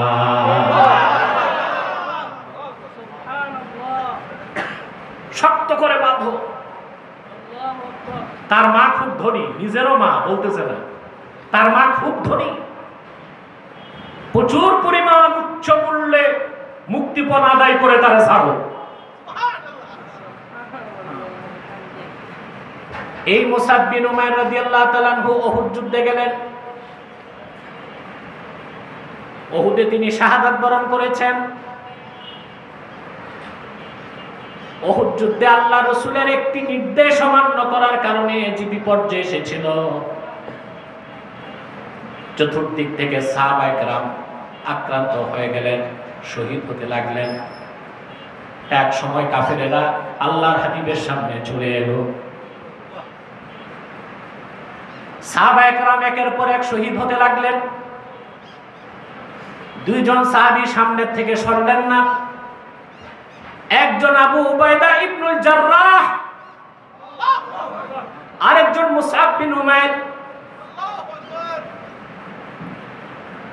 এক সময় মুসআব বিন উমাইর কাফেরদের তীরের আঘাতে শহীদ হয়ে গেলেন। যুদ্ধ যখন শেষ, আল্লাহর হাবিবের সামনে মুসআব বিন উমাইরের রক্তমাখা দেহটা রাখা আছে। রাসূলুল্লাহ সাল্লাল্লাহু আলাইহি সাল্লাম সাহাবায়ে কেরামকে বললেন, আমার সাহাবীরা, এই লোকটা ইসলাম গ্রহণের আগে কত বিলাসী, কত ধনী মানুষ ছিল তাকে জানো? ওয়ালাকাদ রাআইতুহু ওয়া আলাইহি বুরদান লা তুরাফু কিমাতুহুমা ওয়া ইন্না শিরাকা না'লাইহি মিন যাহাবিন। আমি দেখেছি মুসআব বিন উমাইর ইসলাম গ্রহণের আগে এত মূল্যবান দুটি চাদর পরিধান করতেন, যার মূল্য নির্ধারণ করা সম্ভব ছিল না। আর মুসআব বিন উমাইর যে জুতাটা পরিধান করতেন, সেই জুতার ফিতাটা খাঁটি সোনার তৈরি ছিল। লোকটি আল্লাহ তার রাসূলের ভালোবাসায় সম্পদ ছাড়লেন, মা ছাড়লেন, ভাই ছাড়লেন, গোত্র ছাড়লেন, বংশ ছাড়লেন, ঘর বাড়ি ছাড়লেন, বিত্ত বৈভব ছাড়লেন। শেষ মুহূর্তে রাসূলুল্লাহর কদমে জীবনটা উৎসর্গ করে দিলেন। সুবহানাল্লাহি বিহামদিহি। আল্লাহর হাবিব সাল্লাল্লাহু আলাইহি সাল্লামের নির্দেশ ছিল, শুহাদায়ে উহুদ তাদের কারো গোসল লাগে নাই, নিজ নিজ কাপড়ে দাফন করার হুকুম দেওয়া হলো। সাহাবায়ে কেরাম এসে বললেন, ইয়া রাসূলুল্লাহ, ইয়া হাবিবাল্লাহ, আপনার জন্য জান কুরবান করলো যে মুসআব বিন উমাইর, তার কাপড়টা এত ছোট, মাথাটা ঢাকলে পা খোলা থাকে, পা ঢাকলে মাথা খোলা থাকে। রাসূলুল্লাহ বললেন, তার মাথাটা ঢেকে দাও কাপড় দিয়ে, আর ইদখের ঘাস দিয়া তার পাটা ঢেকে দাও। মুসআব বিন উমাইরের এই কারণে, এই বৈশিষ্ট্যের কারণে আল্লাহ খুশি হয়ে কোরআনে আয়াত নাযিল করে দিলেন, ফাম্মা মান তাগা ওয়া আথারাল হায়াতাদ দুনিয়া ফাইন্নাল জাহিমা হিয়াল মাওয়া ওয়া আম্মা মান খাফা মাকামা রাব্বিহি ওয়া নাহান নাফসা আনিল হাওয়া ফাইন্নাল জান্নাতা হিয়াল মাওয়া। আল্লাহ তার ভাইকে কটাক্ষ করলেন, আমের বিন উমাইরকে, যে দুনিয়াকে প্রাধান্য দিল, মন যা চাইলো তা করলো, আল্লাহ নির্ধারিত সীমা লঙ্ঘন করলো। আল্লাহ বলে দিলেন তার গন্তব্য জাহান্নাম। ওয়া আম্মা মান খাফা মাকাম রাব্বিহ, আর যে ব্যক্তি অর্থাৎ মুসআব বিন উমাইর যে আল্লাহর সামনে দাঁড়াবার ভয় অন্তরে পোষণ করলো, তার মন যা চাইলো তা থেকে সে নিজকে নিবৃত রাখলো, আল্লাহ ঘোষণা করলেন তার আবাসস্থল হচ্ছে জান্নাত। বলেন সুবহানাল্লাহ। তাহলে ভাইরা, আল্লাহ রাসূল মুহাম্মদ সাল্লাল্লাহু আলাইহি সাল্লামের ভালোবাসা জীবনের চেয়ে বেশি হতে হবে, সকল কিছুর চেয়ে বেশি হতে হবে, ঠিক কিনা বলেন? এই ক্ষেত্রে কোনো ছাড় নাই। আবু উবাইদা ইবনুল জাররাহ উহুদ যুদ্ধে তিনি রাসূলুল্লাহ সাল্লাল্লাহু আলাইহি ওয়াসাল্লামের সামনে দাঁড়াইছিলেন। একটি নয়, দুইটি নয়, আল্লাহর হাবিবের নূরের জিসিমে কাফেররা যখন তীর ধনুক আঘাত করতে লাগলো, আবু উবাইদা ইবনুল জাররাহ তিনি বললেন, ইয়া রাসূলুল্লাহ, ইয়া হাবিবাল্লাহ, আমি সামনে আছি, আপনি ডানে বামে তাকাবেন না, আপনার দিকে ছোড়া প্রত্যেকটা তীর যেন আবু উবাইদার গায়ে লাগে, আপনার গায়ে না লাগে। কাফেরদের আঘাতে রাসূল করিম সাল্লাল্লাহু আলাইহি সাল্লামের দান মুবারক শহীদ হয়েছিল। আল্লাহর হাবিবের শিরস্ত্রাণ মুবারকে আঘাত করা হয়েছিল, লোহার কড়া সের মুবারকে ঢুকে গিয়েছিল। আবু উবাইদা ইবনুল জাররাহকে রাসূলুল্লাহ বললেন, তুমি লোহার কড়াটা বের করো। আবু উবাইদা ইবনুল জাররাহ বললেন, চিন্তা করলেন, আমি যদি হাত দিয়ে বের করি রাসূলুল্লাহ কষ্ট পাবেন। শক্ত করে দাঁত দিয়া কামড় দিয়া লোহার কড়াটা ধরে টান দিলেন। রাসূলুল্লাহ নূরময় সের মোবারক থেকে লোহার কড়া বেরিয়ে গেল, সঙ্গে তার দুইটা দাঁতও শহীদ হয়ে গেল। জীবন থেকে বেশি রাসূল করিম সাল্লাল্লাহু আলাইহি ওয়াসাল্লামকে সাহাবায়ে কেরাম ভালোবাসতেন, সেজন্য তাদের ঈমান ছিল হাক্কুল ইয়াকিন। সুবহানাল্লাহ, তার ঈমানের মধুর স্বাদ পেয়ে গিয়েছিলেন, বলেন সুবহানাল্লাহ। রাসূল করিম সাল্লাল্লাহু আলাইহি ওয়াসাল্লামের ভালোবাসা জীবনের চেয়ে বেশি না হলে কামিল মুমিন হওয়া যাবে না। যাবে না। প্রশ্ন হচ্ছে কেন? বিষয়টা কি জবরদস্তি হয়ে যায় না? কথা বলেন। আল্লাহকেও তার রাসূলকে জীবনের চেয়ে বেশি ভালোবাসবো কেন? বিষয়টা তো অনৈচ্ছিক। এটার জবাব মুহাদ্দিসগণ দিয়েছেন, আসবাবুল মাহাব্বাতি আরবাআ। ভালোবাসার কারণ হয় চারটা। কয়টা? চারটা। তার প্রথমটি হচ্ছে জামাল, বাহ্যিক সৌন্দর্য। আল্লাহু আকবার। পূর্বের কোন পয়গম্বরের চেহারা দেখে কেউ মুসলমান হয় নাই। ১৫০০ বছর আগে হুনাইন যুদ্ধে উসমান বিন সাইবা ইবনে উসমান রাসূলুল্লাহ সাল্লাল্লাহু আলাইহি ওয়াসাল্লামের নূরের চেহারা মোবারক দেখে মুসলমান হয়ে গেছে। ইবনুল কাইয়্যিম জাওজি জাদুল মাআদে উল্লেখ করেছেন, সাইবা ইবনে উসমান নিজেই বলেছেন, হুনাইন যুদ্ধে যখন মুসলমানরা চতুর্দিক ছড়ায় গেল, আমি অপেক্ষায় ছিলাম আল্লাহর হাবিবকে কিভাবে শহীদ করা যায়। অস্ত্র নিয়ে কাছে চলে আসলাম। যখনই আল্লাহর হাবিবের নূরের চেহারা মোবারকের দিকে তাকালাম, আমার হাত থেকে কাঁপতে কাঁপতে অস্ত্রটা পড়ে গেল। আমি দৌড়ায় যে রাসূলুল্লাহর হাতে হাত রেখে মুসলমান হয়ে গেলাম। এত সৌন্দর্য আল্লাহ তার হাবিবকে দান করেছিলেন। সুবহানাল্লাহ। তা ভাষায় প্রকাশ করা যাবে?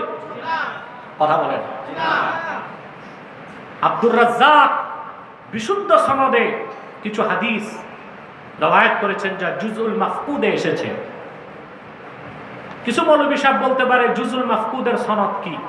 সনদ আছে, যেটা দুবাই ইসলামী বিশ্ববিদ্যালয়ের হাদিস ডিপার্টমেন্টের চেয়ারম্যান আব্দাক্তুর মোহাম্মদ ঈসা ইবনু আব্দুল্লাহ মানে তিনি জুজুল মাফকুদের একেবারে নুসখা, কলমি নুসখা সংরক্ষণ করেছে, যেটা আব্দুর রাজ্জাকেরই সংকলন।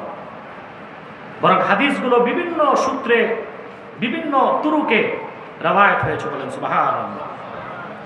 অতএব এখানে কিলোকাল করার বা ইশকাল করার কোনো সুযোগ রাসূল করিম সাল্লাল্লাহু আলাইহি ওয়াসাল্লামের সৌন্দর্য বর্ণনা করার মতো কোনো শব্দ নাই। আল্লাহর হাবিবের সৌন্দর্য বর্ণনার কোনো শব্দ সাহাবায়ে কেরাম পেতেন না। সেজন্য নূর নবীজির জামাল বা সৌন্দর্যের বর্ণনা কিভাবে দিতেন তারা শোনেন। আন আবি হুরায়রা রাদিয়াল্লাহু তাআলা আনহু আন্নাহু قال মা রাআইতু আহসানা মিন রাসূলিল্লাহি সাল্লাল্লাহু আলাইহি ওয়াসাল্লাম কাআন্না আশ-শামসা তাজরি বাইনা আইনাইহি। আল্লাহ রাসূল মুহাম্মদ সাল্লাল্লাহু আলাইহি ওয়াসাল্লামের মতো সুন্দর কোন মানুষ আমি কোনদিন দেখি নাই। রাসূলুল্লাহ দিনের বেলা তাকায় থাকলে মনে হতো না দুই চোখের মাঝখান দিয়ে সূর্য যাচ্ছে। আল্লাহু আকবার। সাহাবায়ে কেরাম রাসূলুল্লাহর সৌন্দর্য বর্ণনার কোনো শব্দ পায় নাই। সুবহানাল্লাহ। হযরত আব্দুল্লাহ বিন আব্বাস রাদিয়াল্লাহু তাআলা আনহুমা এই সবগুলো হাদিসের তাখরিজ এবং হুকমুল হাদিস আমার কাছে আছে। জনগণ তো বুঝবে না, জনগণের কাছে তো এগুলো বলে লাভ নেই। উলামায়ে কেরাম যারা এই হাদিসের সনদগুলো চান এবং হুকমুল হাদিস কি তা চান, আমার কাছে সব লিখিত আছে, আলহামদুলিল্লাহ, দেওয়া যাবে আপনাদেরকে। কথা বুঝতেছেন? আব্দুল্লাহ ইবনে আব্বাস রাদিয়াল্লাহু তাআলা আনহুমা রাসূলুল্লাহর সৌন্দর্য বর্ণনা করতে যে তিনি হাদিস রওয়ায়াত করেছেন। সাইয়েদনা আব্দুল্লাহ বিন আব্বাস রাদিয়াল্লাহু তাআলা আনহুমা বর্ণনা করেন, লাম ইয়াকুন লিরাসূলিল্লাহি সাল্লাল্লাহু আলাইহি ওয়াসাল্লাম জিল্লুন ওয়া লাম ইয়াকুম মা'a শামসিন কাত্তু ইল্লা গালাবা দাউহু দাউ আশ-শামস ওয়া লাম ইয়াকুম মা'a সিরাজিন কাত্তু ইল্লা গালাবা দাউহু দাউ আস-সিরাজ। আব্দুল্লাহ বিন আব্বাস বলেন, আল্লাহর রাসূল মুহাম্মদ সাল্লাল্লাহু আলাইহি সাল্লামের কোন ছায়া ছিল না, কারণ ওনার সারা শরীরটাই নূরের ছিল। আল্লাহ রাসূল মুহাম্মদ সাল্লাল্লাহু আলাইহি সাল্লাম দিনের বেলা যখন সূর্যের নিচে দাঁড়াতেন, রাসূলুল্লাহর জিসিমের নূর বা জ্যোতি সূর্যের আলোর উপর প্রভাব বিস্তার করত। রাতের বেলা তিনি যখন কোনো প্রদীপের সামনে দাঁড়াতেন, রাসূলুল্লাহর জিসিমের নূর প্রদীপের আলোর উপর প্রভাব বিস্তার করত। হাদিসটি শুধু আব্দুর রাজ্জাক বর্ণনা করেছেন তাই নয়, হাফেজ জালালউদ্দিন সুয়ুতী রাহমাতুল্লাহ ভিন্ন সনদে খাসাইসুল কুবরার মধ্যে হাদিসটি নকল করেছেন। এই ব্যাপারে মাশহুর হাদিস তিরমিজি, শামাইল তিরমিজি থেকে আপনারা শুনছেন না? আমাদের মুবাল্লিগরাও রওয়ায়াত করেছে, রাসূলুল্লাহ সাল্লাল্লাহু আলাইহি সাল্লাম সাহাবীগণ রাসূলুল্লাহর সৌন্দর্য বর্ণনার কোনো শব্দ খুঁজে পেতেন না। ইবনে আব্বাস থেকে আরেকটা হাদিস এসেছে আপনার শামাইল তিরমিজিতে, ইবনে আব্বাস বলেছেন, ইযা তাকাল্লামা রুয়াকান নূর ইয়াখরুজু মিন বাইনি সারায়া। রাসূলুল্লাহ সাল্লাল্লাহু আলাইহি ওয়াসাল্লাম যখন কথা বলতেন বেহেশতি হাসি আসতেন, যখন বেহেশতি হাসি আসতেন রাসূলুল্লাহর দুই দাঁতের মাঝখান থেকে নূর বেরিয়ে যেত। আমার ভাইরা, আম্মা জান আয়েশা রাদিয়াল্লাহু তাআলা আনহার কথাকে আরবের কবি কাব্যের ভাষায় লিখেন। আম্মা জান আয়েশা বলেছেন, লানা শামসুন ওয়ালিল আফাকি শামসুন, আমার একটা সূর্য আছে, আল্লাহর আকাশে আরেকটা সূর্য আছে। ইন্নাশ শামসা তাতলাউ বাদাল ফাজরে ওয়া শামসি তাতলাউ বাদাল ইশা। আল্লাহর আকাশে সূর্য উদিত হয় ফজর নামাজের পরে, আর আবার সূর্য মুহাম্মদ উদিত হন এশার পরে। আল্লাহু আকবার। খাসাইস কুবরায় ইমাম সুয়ুতী রাহমাতুল্লাহ আরেকটা হাদিস এনেছেন আম্মা জান আয়েশা থেকে। তিনি বলেছেন, জুলাইখার সঙ্গী সাথীরা ইউসুফের সৌন্দর্য দেখে আঙ্গুল কাটছে। এদিকে বড় কিছু হইল? কথা বলে না, আঙ্গুলি না কাটছে, সমস্যা। আম্মা জান আয়েশা বলেছেন, আল্লাহর কসম, জুলাইখার সঙ্গী সাথীগণ যদি মুহাম্মদ সাল্লাল্লাহু আলাইহি সাল্লামের নূরের কপাটটা, কপালের নূরের ঝলক একবার দেখতো, আঙ্গুল নয় আল্লাহর কসম তারা তাদের নিজ নিজ কলিজাগুলোকে টুকরা করে দিত। ভালোবাসার কারণ কয়টা? প্রথমটা কি? এই ছিল রাসূল করিম সাল্লাল্লাহু আলাইহি সাল্লামের জামালের কথা। সুবহানাল্লাহ। আসবাবুল মাহাব্বার দ্বিতীয় সাবাব হচ্ছে কামাল। একটা বাহ্যিক সৌন্দর্য, এটাকে বলে সূরত, আভ্যন্তরীণ সৌন্দর্যকে বলা হয় সিরাত। সুবহানাল্লাহ। রাসূলুল্লাহ সাল্লাল্লাহু আলাইহি ওয়াসাল্লামের কামাল, সিরাত কি রকম ছিল ভাষায় প্রকাশ করা যাবে? আমাদের ছাত্র মুবাল্লিগ আব্দুর রহমান জাবির এই বিষয়ে কথা বলেছে, শুনেছেন আপনারা। আল্লাহ রাব্বুল আলামিন তার হাবিব মুহাম্মদ সাল্লাল্লাহু আলাইহি সাল্লামের চরিত্রের কথা, কামালের কথা বলতে যে বলেন, ওয়া ইন্নাকা লাআলা খুলুকিন আযীম। প্রিয় হাবিব আমার মুহাম্মদ সাল্লাল্লাহু আলাইহি ওয়াসাল্লাম, কোনো সন্দেহ নেই আপনি সুমহান চরিত্রের উপর অধিষ্ঠিত আছেন। সুবহানাল্লাহ। রাসূলুল্লাহর চরিত্রকে আল্লাহ বলেছেন আযীম। কি বলেছেন? আযীম। জোরে বলেন আযীম। আযীম এমন বড় জিনিস যা চিন্তা করার মতো মস্তিষ্ক নাই, লেখার মতো কলম নাই, ভাষায় প্রকাশ করার কোনো শব্দ নাই, যা মাপার মতো কোনো যন্ত্র নাই, এরকম সুমহান জিনিসকে বলা হয় আযীম। কোরআন সাক্ষ্য দেয় আল্লাহ রাব্বুল আলামিন আপন কিতাব কোরআনকে বলেছেন আযীম। আল্লাহ নিজেকে বলেছেন আযীম, আল্লাহ তার আরশকে বলেছেন আযীম, আল্লাহ আপন হাবিবের চরিত্রকে বলেছেন ওয়া ইন্নাকা লাআলা খুলুকিন আযীম। এই যে আল্লাহ কোরআনে বলছেন মুসলমান আদর্শ মানবে কার? মুহাম্মদ সাল্লাল্লাহু আলাইহি ওয়াসাল্লাম। কার? কোন মুসলমান যে আল্লাহকে বিশ্বাস করে মুহাম্মদ সাল্লাল্লাহু আলাইহি ওয়াসাল্লামের আদর্শ বাদ দিয়া পৃথিবীর কোন দার্শনিক, কোন নেতা, কোন বক্তা, প্রবক্তা, কোন দার্শনিক, কোন চিন্তাবিদ, কোন রাষ্ট্রনায়কের আদর্শ গ্রহণ করতে পারে।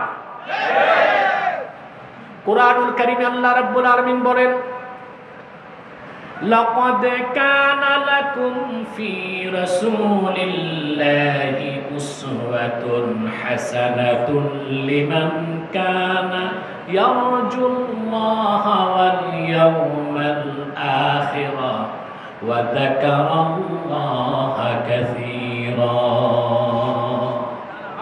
আল্লাহ পাক বলেছেন, লাকাদ কানা লাকুম ফি রাসূলিল্লাহি উসওয়াতুন হাসানাহ, মুহাম্মদ সাল্লাল্লাহু আলাইহি সাল্লামের মধ্যেই রয়েছে তোমাদের জন্য সর্বোত্তম আদর্শ।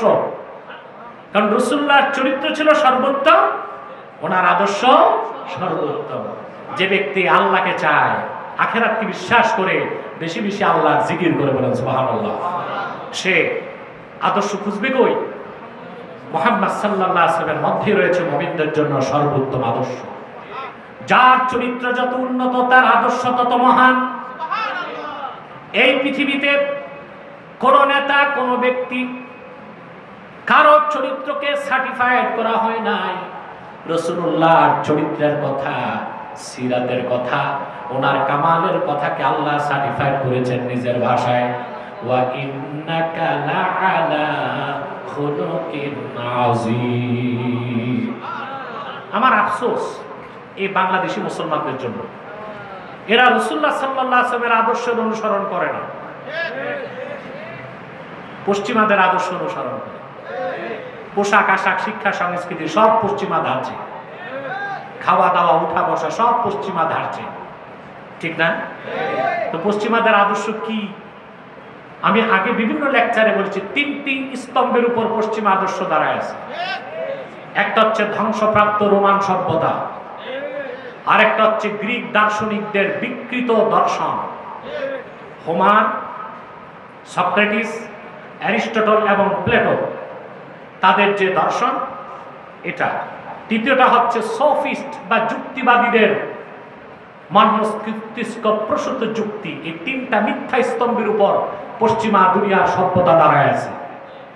আর তারাই কিনা বলে আমরাই হচ্ছে মোস্ট সিভিলাইজড, খুব সভ্য, ঠিক না? চোরের মার বড় গলা, এই কথাটা বেশি বলে ইংরেজরা। ইংরেজদের ইতিহাস দেখেন, এই উপমহাদেশে চুরি করতে আসার আগে কি ছিল তাদের? যা কিছু চুরি চামারি লুটপাট করছে উপমহাদেশ থেকে, আর সম্পদগুলো অন্যদেরটা নেয় নাই, মুসলিমদেরটা নিয়েছে।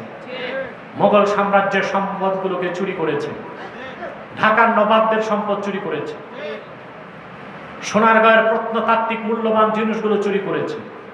উপমহাদেশে অধিকাংশই মুসলিমদের সম্পদ চুরি করেছে। বর্তমান বাজার মূল্যে ইংরেজরা যা চুরি করেছে দক্ষিণ পূর্ব এশিয়া থেকে ঔপনিবেশিক যুগে, তার পরিমাণ হচ্ছে 43 ট্রিলিয়ন ডলার। ব্রিটেনকে একবার না 10 বার বিক্রি করলেও আমাদের থেকে যা চুরি করে নিয়ে গেছে ঋণ শোধ করতে পারবে না। চোরের জাতি বলে আমরাই হচ্ছে সিভিলাইজড নেশন, সভ্য জাতি। এটা সভ্যতা না বড় অসভ্যতা? আমরা এখন সভ্যতা খুঁজি তাদের কাছে, অথচ আল্লাহ বলে দিয়েছেন মুহাম্মদ সাল্লাল্লাহু আলাইহি ওয়াসাল্লামের মধ্যেই রয়েছে তোমাদের জন্য সর্বোত্তম আদর্শ, বলেন সুবহানাল্লাহ। আজকে তথাকথিত সোকল্ড পলিটিশিয়ানদের মতো আমার দেশের অনেক আলেম ওলামা বা ডানপন্থী রাজনীতিবিদরাও ইসলামের আদর্শ বাদ দিয়ে এখন পশ্চিমা আদর্শ ধরছে। ওনাদের অনেকে আর ইসলামী রাষ্ট্র চায় না, কল্যাণ রাষ্ট্র চায়। ওনাদের অনেকে এখন আবার নতুন আবিষ্কার পিআর পদ্ধতি, প্রপোর্শনাল রিপ্রেজেন্টেশন। আলেমরা একবার চিন্তা করলেন না পদ্ধতিটা এমনি তো গণতান্ত্রিক পদ্ধতি, ইসলাম সমর্থন করে না, ওর মধ্যে আবার পিআর, এটা হচ্ছে জুলুমাতুম বাদুহা ফাওকা বাদ, অন্ধকারের উপর অন্ধকার। এই যে প্রপোর্শনাল রিপ্রেজেন্টেশন পিআর পদ্ধতি, কিছু মৌলবী সাহেব ওই যে বাংলাতে বলে চেউয়া মাছের মতো লাফাচ্ছে। উই ওয়ান্ট পিয়ার সিস্টেম, আমরা পিয়ার পদ্ধতি চাই। আমরা যেখানে চাচ্ছি সংস্কার, আর সংস্কার হবে কোরআন সুন্নাহ দিয়ে, সেখানে এই বিকৃত পশ্চিমাদের মতাদর্শ একটা বুইফোর সিস্টেম হচ্ছে আবার পিয়ার পদ্ধতি। এটাকে আপনি চাই আমরা। শরীয়তের কঠিন নির্দেশ হচ্ছে নেতাকে আপনার তারে চিনতে হবে। কোন চোর ডাকাত, শয়তান, লম্পট, শিরকবাদী, কুফরবাদী, মুনাফিক, দুর্নীতিবাদ, জনগণের সম্পদ লুণ্ঠন করে এইরকম বেনামাজি, সুদখোর, ফাসিক, ফাজের মুসলমানের নেতা হতে পারে না। কিন্তু আপনি যদি পিয়ার পদ্ধতিতে যান, তা আপনার নেতা যে কে হবে, আপনার কিসমতে যে কোন পুরা কপালে আছে, এটা আপনি বুঝবেন কেমনে? কথা বলে না, এটা অনেকটা জুয়া খেলার মতো। কে যে ভাগ্যে পড়ে, কথা বলে না, কে যে কিসমতে পড়ে কোনো ঠিক না। এটা খুবই জঘন্য একটা বিষয়। রাসূলুল্লাহ সাল্লাল্লাহু আলাইহি ওয়াসাল্লামের তাবেঈ মুহাম্মদ ইবনে সিরিন রাহমাতুল্লাহ বলেছেন, ফানজুরু আম্মান তাখুযুনা দীনাকুম, যাদের কাছ থেকে দিন শিখবা আগে তাদেরকে দেখো তারা ঠিক আছে কিনা। ঠিক একইভাবে যাদের পিছনে হাঁটবা ওই নেতাগুলো ঠিক আছে কিনা দেখতে হবে। এখন আপনি যদি অন্ধকারে থাকেন, তাহলে কি আপনি আর চিনতে পারবেন আপনার নেতাকে? দেখা গেল আপনি নেতা বানায় রাখছেন একজন নুরুল ইসলাম, কিন্তু দেখা গেল এই লোকটা পিয়ার পদ্ধতিতে আপনার নেতা হলো না, নেতা হলো কোনো চ্যাটার্জি কিংবা ব্যানার্জি। ঠিক কিনা বলে? তাহলে আমাদেরকে সকল ক্ষেত্রেই ইসলাম থেকে আদর্শ নিতে হবে। ঠিক কিনা বলে? ইসলামের সুমহান আদর্শের বাইরে চলার কোনো সুযোগ সময় দেখ। আমি এই বিষয়ে আরো জরুরি কিছু কথা বলে দিচ্ছি আপনাদের অবগতির জন্য। কথা খেয়াল করতেছেন?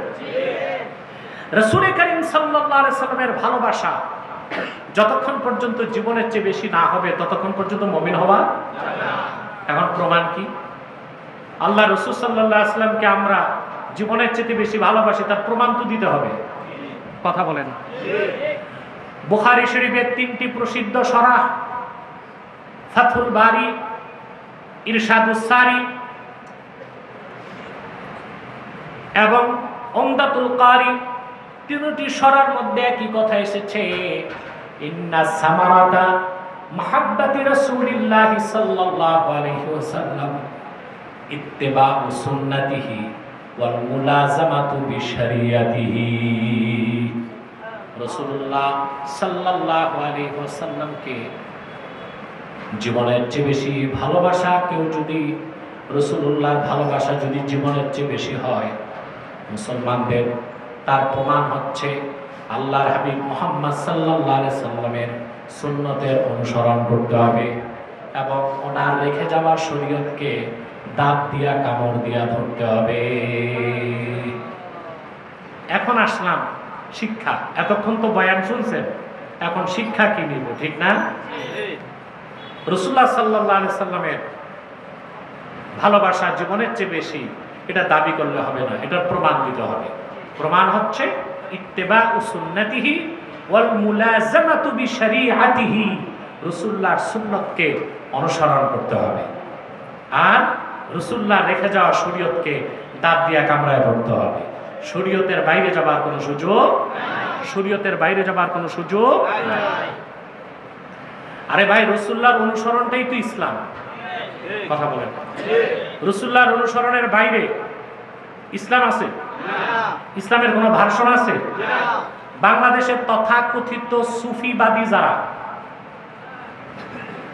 আর কিছু তথাকথিত বুদ্ধিজীবী, তারা বলে থাকে যে আমরা পলিটিক্যাল ইসলাম বিশ্বাস করি না, আমরা রেডিক্যাল ইসলাম বিশ্বাস করি না, আমরা সুফিবাদী ইসলাম বিশ্বাস করি। তাদের কথায় বোঝা যায় ইসলামের প্যাটার্ন আছে। কথা বলেন? কোনো প্যাটার্ন আছে? ইসলামের কোনো ভার্সন আছে? ইসলাম একটাই। কথা বলে না? রাসূলুল্লাহ বলেছেন, আমি তোমাদের জন্য এমন একটা দিন রেখে গেলাম, লাইলুহা ওয়া নাহারুহা সাবা, মধ্যাহ্নের দিবাকর সূর্যের মতো উজ্জ্বল দিন রেখে গেলাম, যে দিনের রাত যেমন দিন তেমন, দিন যেমন রাত তেমন। বলেছে ইসলামের ভার্সন আছে? তো সুফিবাদী ইসলাম যারা বলে তাদের ঈমান আছে? পলিটিক্যাল ইসলাম বলে কোনো ইসলাম নাই, ইসলাম একটাই। তবে ইসলামী রাজনীতি ইসলামের অংশ। জিহাদি ইসলাম বলে কোনো ইসলাম নাই, ইসলাম তো একটাই, তবে জিহাদ ইসলামের অংশ। সুফিবাদী ইসলাম বলে কিছু নাই, তবে তরিকত, তাসাউফ, ইলমে মারিফত এটা ইসলামের অংশ। ঠিক কিনা? অংশগুলো নিয়ে ইসলামের ভার্সন বের করা, প্যাটার্ন বের করা, এর কোনো সুযোগ নাই। কথাগুলো বুঝতেছেন? তো রাসূল কারীম সাল্লাল্লাহু আলাইহি ওয়াসাল্লামের ইত্তেবা বা অনুসরণটাই হচ্ছে ইসলাম। রাসূলুল্লাহর অনুসরণ বা ইত্তেবাটাই হচ্ছে শরিয়ত। ঠিক কিনা? অতএব জীবনের চেয়ে বেশি রাসূলুল্লাহকে আমরা ভালোবাসি, এটার প্রমাণ দিতে হবে না ভাই? তো জীবনের সকল ক্ষেত্রে সুন্নতের অনুসরণ করতে হবে, শরীয়তের গণ্ডির মধ্যে থাকতে হবে, এর বাইরে যাবার কোনো সুযোগ নাই। এটাকে আমরা পারি? কথা বলেন। আমরা কি জীবনের সব ক্ষেত্রে রাসূলুল্লাহর সুন্নতকে মানছি ভাই? নামাজ পড়ি সুন্নত তরিকায়, এটা ঠিক আছে, ঠিক না? কিন্তু আমাদের অর্থনীতি, সমাজনীতি কি সুন্নত তরিকায়? আমাদের রাষ্ট্রনীতি, পররাষ্ট্রনীতি সুন্নত তরিকায়? আমাদের বিচার আচার কি সুন্নত তরিকায়? কথা বলেন। এই সব ক্ষেত্রে আমরা রাসূলুল্লাহর সুন্নতের অনুসরণ করি না, বরং বিজাতীদের অনুসরণ করছি। কাদের অনুসরণ? আল্লাহর হাবিবের ভালোবাসা প্রমাণ হচ্ছে আল্লাহর হাবিবের সুন্নতের অনুসরণ। আল্লাহর হাবিবের রেখে যাওয়া শরীয়তের চর্চা, সুন্নতের বাইরে কোনো কিছু করা যাবে না। যাবে? শরীয়তের বাইরে যাবার কোনো সুযোগ নাই। আল্লাহ তাআলা কোরআন কারীমে স্পষ্ট করে দিয়েছেন, রাসূলুল্লাহ সাল্লাল্লাহু আলাইহি সাল্লাম যা কিছু করতে বলেছেন তা করতে হবে, যা কিছু নিষেধ করেছেন তা ছাড়তে হবে। রাসূলুল্লাহ যেটাকে হুকুম করেছেন আল্লাহ সেটা ফরজ করে দিয়েছেন, রাসূলুল্লাহ যেটাকে নিষেধ করেছেন আল্লাহ সেটাকে হারাম করে দিয়েছেন। রাসূলুল্লাহ যেটাকে পছন্দ করেছেন আল্লাহ ওটা দ্বীনের কাজ বানাই দিয়েছেন। রাসূলুল্লাহ যেটা অপছন্দ করেছেন আল্লাহ ওটা দ্বীন থেকে বের করে দিয়েছেন। বুখারী শরীফ সাক্ষ্য দেয়, আল্লাহর হাবিব হিজরত করে মদিনাতুল মুনাওয়ারা যাওয়ার পরে 16 কি 17 মাস আল্লাহর হাবিব বাইতুল মুকাদ্দাসের দিকে নামাজ পড়েছেন। কিন্তু রাসূলুল্লাহর মন চাইতো কাবাটা কিবলা হোক। সুবহানাল্লাহ বলবেন। আমি একটু দেখি কে কে ঘুমান, একটু হাত তুলে দেখান তো ভাই।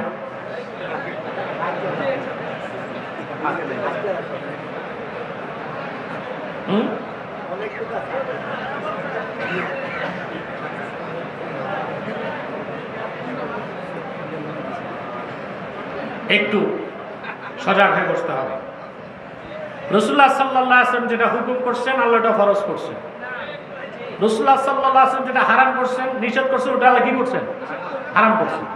রাসূলুল্লাহ যেটা পছন্দ করছেন আল্লাহ দ্বীন বানাই দিয়েছেন। রাসূলুল্লাহ পছন্দ করছেন আল্লাহ দ্বীন থেকে বের করে দিয়েছেন। 16 কি 17 মাস সহিহ বুখারীর রওয়ায়াত, রাসূলুল্লাহ সাল্লাল্লাহু আলাইহি ওয়াসাল্লাম বাইতুল মুকাদ্দাসের দিকে নামাজ পড়েছেন। কিন্তু রাসূলুল্লাহর মনের টান ছিল, জোরে বলতে হবে, আল্লাহর হাবিব মুখ ফুটে কিছু আল্লাহকে বলেন না, বারবার আকাশের দিকে তাকান। অর্থাৎ আমার মনের খবর তো আল্লাহ জানেন। আল্লাহ বলেন, কদ নারা তাকাল্লুবা ওয়াজহিকা ফিস সামা ওয়া লানুওয়াল্লিয়ান্নাকা কিবলাতান তারদাহা।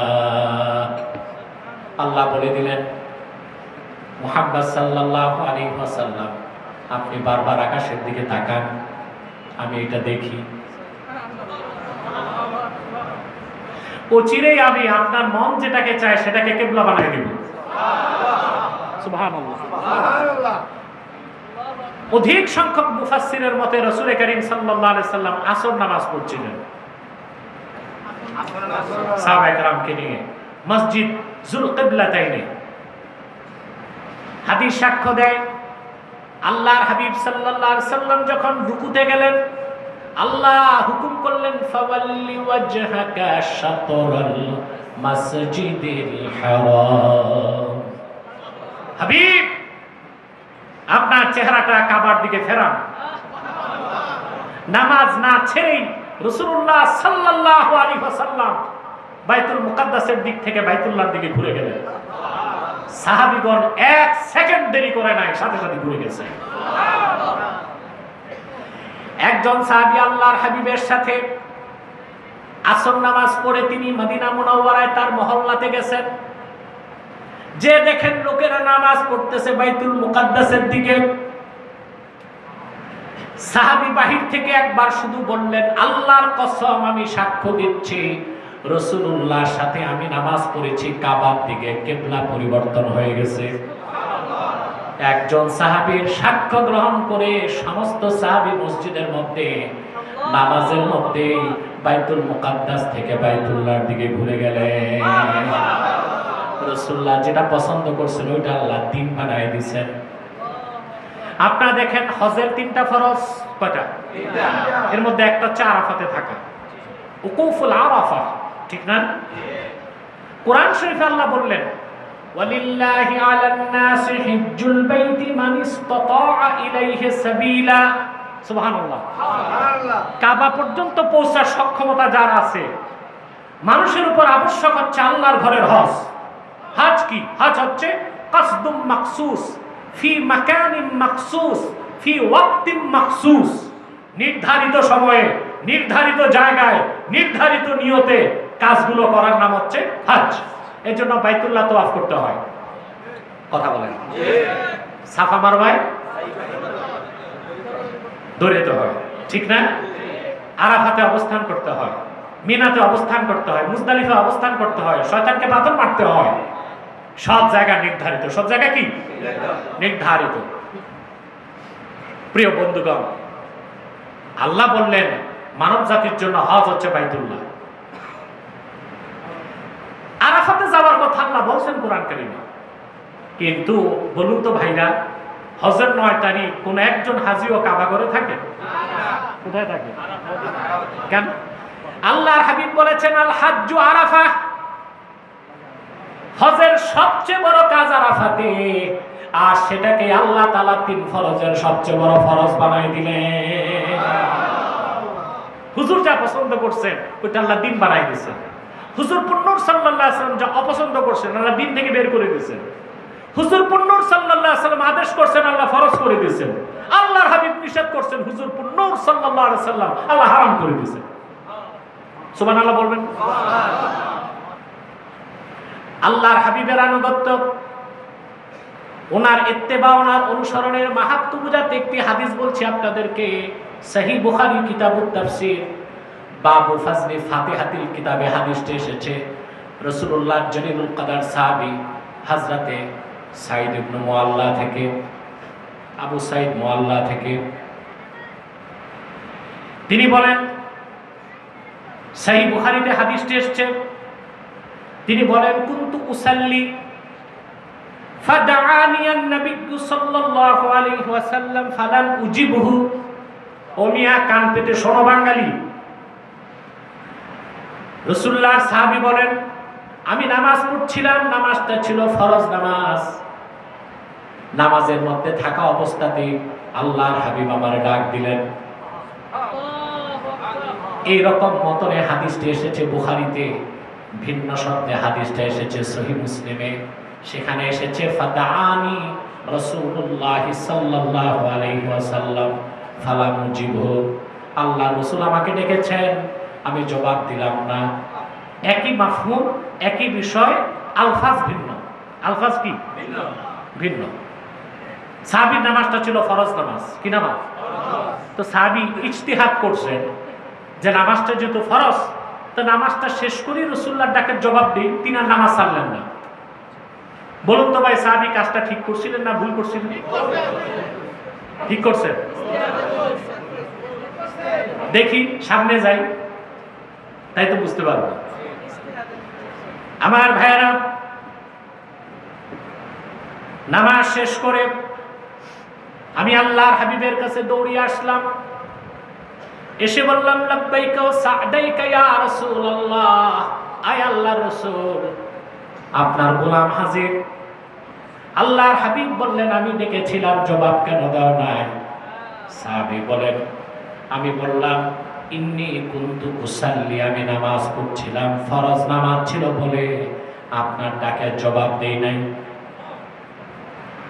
আল্লাহর হাবিব সাহাবীকে পাল্টা প্রশ্ন করলেন, আলাম ইয়াকুলিল্লাহু ইস্তাজিবু লিল্লাহি ওয়ালির রাসূলি ইযা দাআকুম, আল্লাহ কি বলেন নাই কোরআন কারীমের মধ্যে, ও সাহাবীগণ, ঈমানদারগণ, আল্লাহ এবং আল্লাহর রাসূল যখন ডাক দেন দেরি করো না, সঙ্গে সঙ্গে জবাব দাও।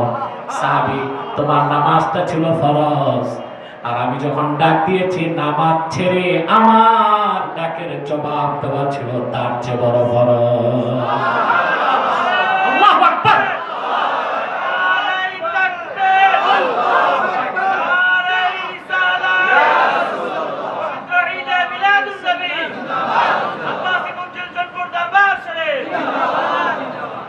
সম্মানিত সুধী, বুখারী শরীফের একটা সরা আমি ছাত্র জীবনে পড়েছিলাম, এটা নাদের খুব কম পাওয়া যায়। তাইসিরুল বারী শারহ সহিহুল বুখারী, এখানে এসেছে রাসূল কারীম সাল্লাল্লাহু আলাইহি ওয়াসাল্লাম কোন সাহাবীকে যদি ডাক দিতেন, ফরজ নামাজ ছেড়ে রাসূলুল্লাহর ডাকে জবাব দেওয়া সাহাবীর উপর ফরজ ছিল, এতে কোনো ইমামের ইখতিলাফ নাই। নামাজটা ইআদা করতে হবে কি হবে না এটা নিয়ে মতভেদ আছে, কিন্তু রাসূলুল্লাহর ডাকের জবাব সাহাবীদের উপর ফরজ ছিল নামাজ ছেড়ে দেওয়া, এতে কোনো মতভেদ নাই। বলেন সুবহানাল্লাহ। এর নাম হচ্ছে ইত্তিবায়ে রাসূল। সুবহানাল্লাহ, সুবহানাল্লাহ, সুবহানাল্লাহ। আমার ভাইয়েরা, রাসূলুল্লাহর আদর্শের অনুসরণ, ওনার শরীয়তকে মেনে নেওয়া, ওনার সুন্নতের অনুসরণটা ঐচ্ছিক না আবশ্যিক? কথা বলেন না। ঐচ্ছিক না, আবশ্যিক। আপনাকে কালেমা পড়লে রাসূলুল্লাহর শরীয়তকে মনে প্রাণে বিশ্বাস করতে হবে, ওনার দ্বীনকে গ্রহণ করতেই হবে, ওনার রেখে যাওয়া নীতি সুন্নাতের অনুসরণ করতেই হবে। অন্তত বিশ্বাস তো করতেই হবে, আমল যতটুকু করতে পারে, ঠিক কিনা? আল্লাহ রাব্বুল আলামিন এই ব্যাপারে কোরআন কারীমে স্পষ্ট ফতোয়া দিয়েছেন। ফতোয়া কার? জোরে বলতে হবে। আল্লাহ পাক বলেন, ওয়ামা কানা লিমুমিনিন ওয়ালা মুমিনাতিন ইযা কাদাল্লাহু ওয়া রাসূলুহু আমরান আইয়াকুনা লাহুমুল খিয়ারাতু মিন আমরিহিম ওয়া মান ইয়াসিল্লাহা ওয়া রাসূলাহু ফাকাদ দাল্লা দালালাম মুবিনা।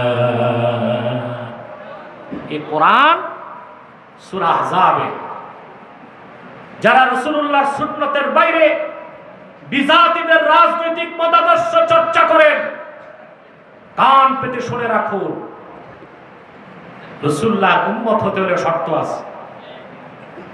আপনি 2-4 রাকাত নামাজ পড়বেন, থোতায় খানিকটা দাড়ি, একটা জুব্বা লাগায়া খাঁটি উম্মত আর আশিক রাসূল হবেন, এত সহজ না।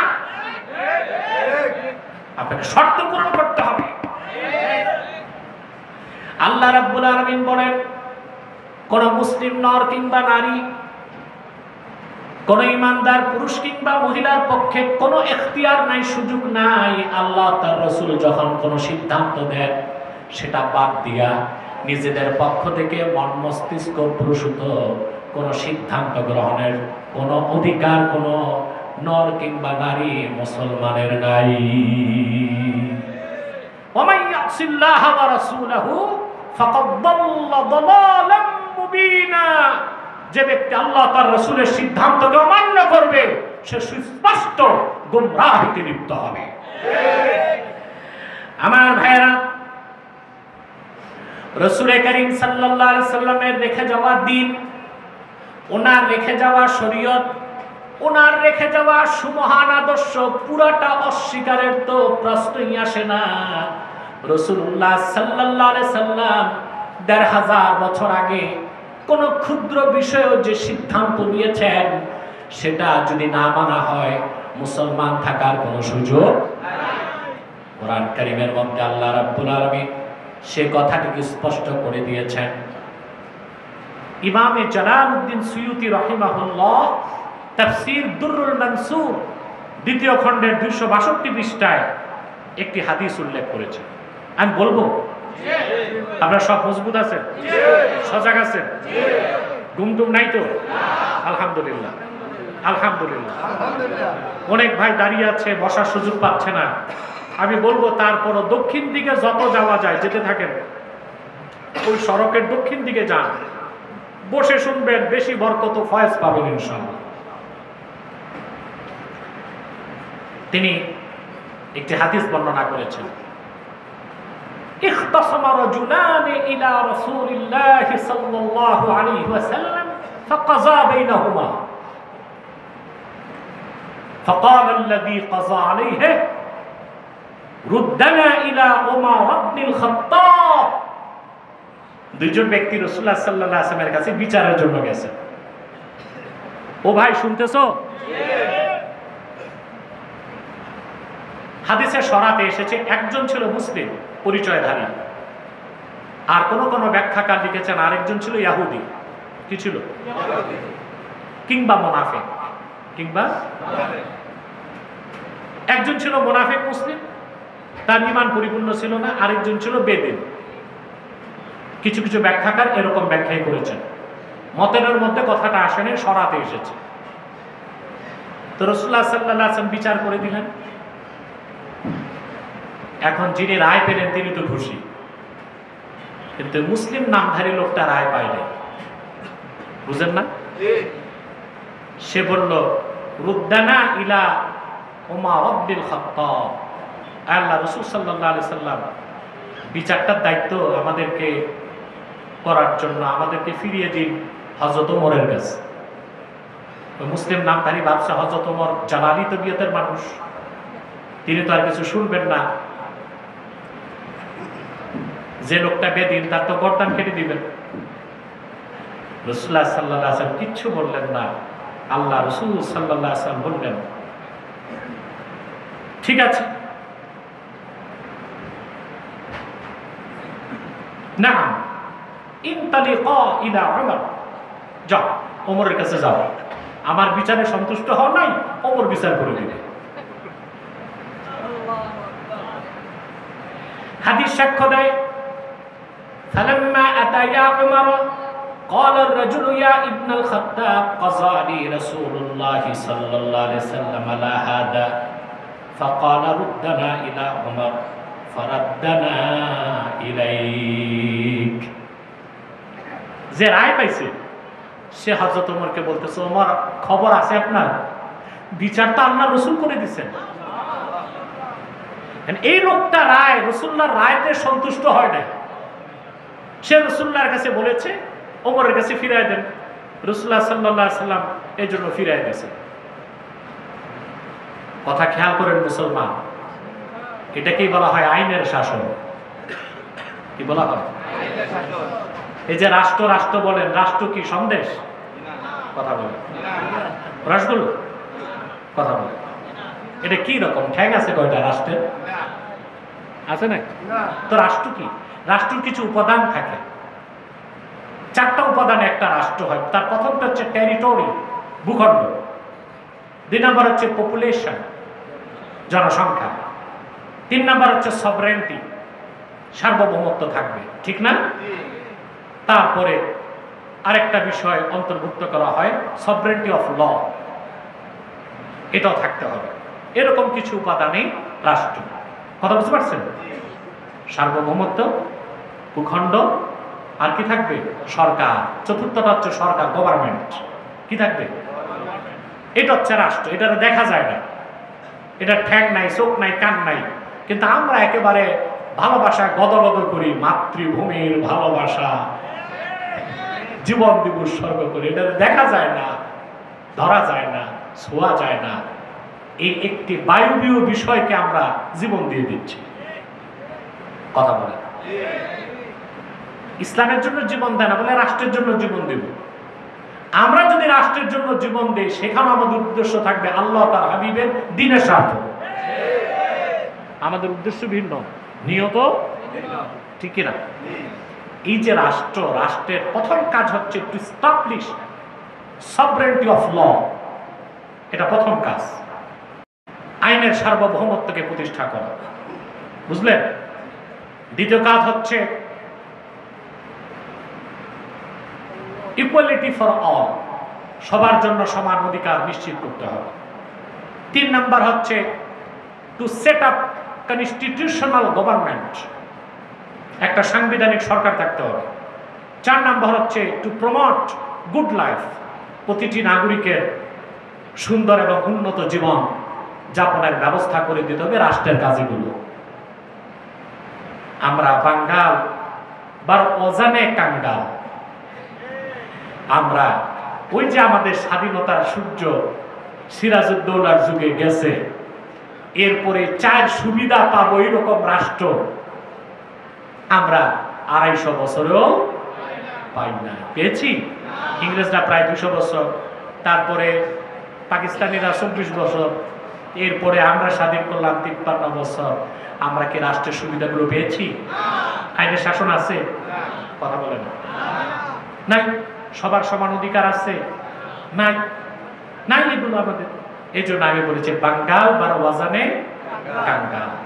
আমাদের এই কপালটা নষ্ট হয়ে গেছে। আমাদের কপালটা সোনার কপাল বানাতে হলে এই কোরআনের পথে ফিরে আসতে হবে। রাসূলুল্লাহ সাল্লাল্লাহু আলাইহি ওয়াসাল্লাম যে আদর্শ রেখে গিয়েছেন, যে সুন্নাহ রেখে গিয়েছেন, তার অনুসরণে ইসলামী আদর্শের ভিত্তিতে রাষ্ট্রের কাঠামো গঠন করতে পারলে আইনের শাসন থাকবে। ঠিক কিনা? তবে আমরা যে আইন চাই শরিয়া আইন, সেটা আর সভরেন্টি অফ ল, আইনের সার্বভৌমত্বটা একটু পার্থক্য আছে, ওইটা ভিন্ন বিষয়, আজকে আর যাচ্ছে না। কথা বুঝতেছেন তো? রাসূলুল্লাহ সাল্লাল্লাহু আলাইহি ওয়াসাল্লাম বললেন যে বিচারটা ওমরকে করতে দেন, আল্লাহর হাবিব পাঠায় দিলেন। হযরত ওমর বিচার করতে যাবেন, তো যিনি রায় পাইছেন তিনি বললেন বিচারটা একবার রাসূলুল্লাহ করে দিয়েছেন। তো সে রাসূলুল্লাহর বিচারে খুশি হয় নাই, বলছে ওমরের কাছে পাঠান, রাসূলুল্লাহ আপনার কাছে পাঠিয়ে দিয়েছে। কথা বুঝতেছেন ভাই? হযরত ওমর ওই মুসলিমটাকে জিজ্ঞেস করলো, আকাদালিক, ঘটনা কি তাই? বলে জি। হযরত ওমর বললেন, মাকানাকুমা হাত্তা আখরুজা ইলাইকুমা ফাআকযিয়া বাইনাকুমা। দুজন যেখানে দাঁড়ায় আছো নরবা না, একটা বিচার বাকি আছে, আমি করে দিচ্ছি, দাঁড়াও। হাদিস সাক্ষ্য দেয়, ফাখারাজা উমারু মুস্তামিলান আলা সাইফি, শোর্ড অফ জাস্টিস, ইনসাফের তরবারি নিয়ে ওমর বেরিয়ে এসে বললেন, আল্লাহর হাবিব মুহাম্মদ সাল্লাল্লাহু আলাইহি ওয়াসাল্লামের সিদ্ধান্তকে যে সন্তুষ্ট চিত্তে মানতে পারে না, অন্যের সিদ্ধান্তের মুখাপেক্ষী হয়, আল্লাহর আকাশের নিচে বেঁচে থাকার অধিকার তার না।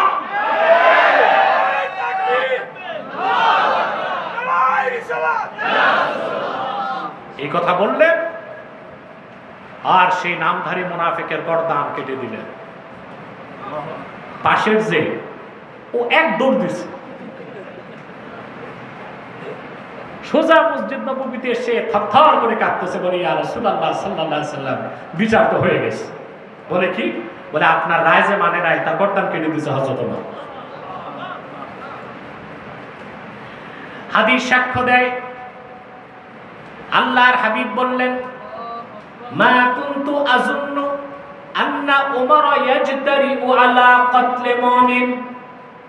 আমি ধারণা করতে পারি নাই কোন মুমিনকে ওমর হত্যা করতে পারে।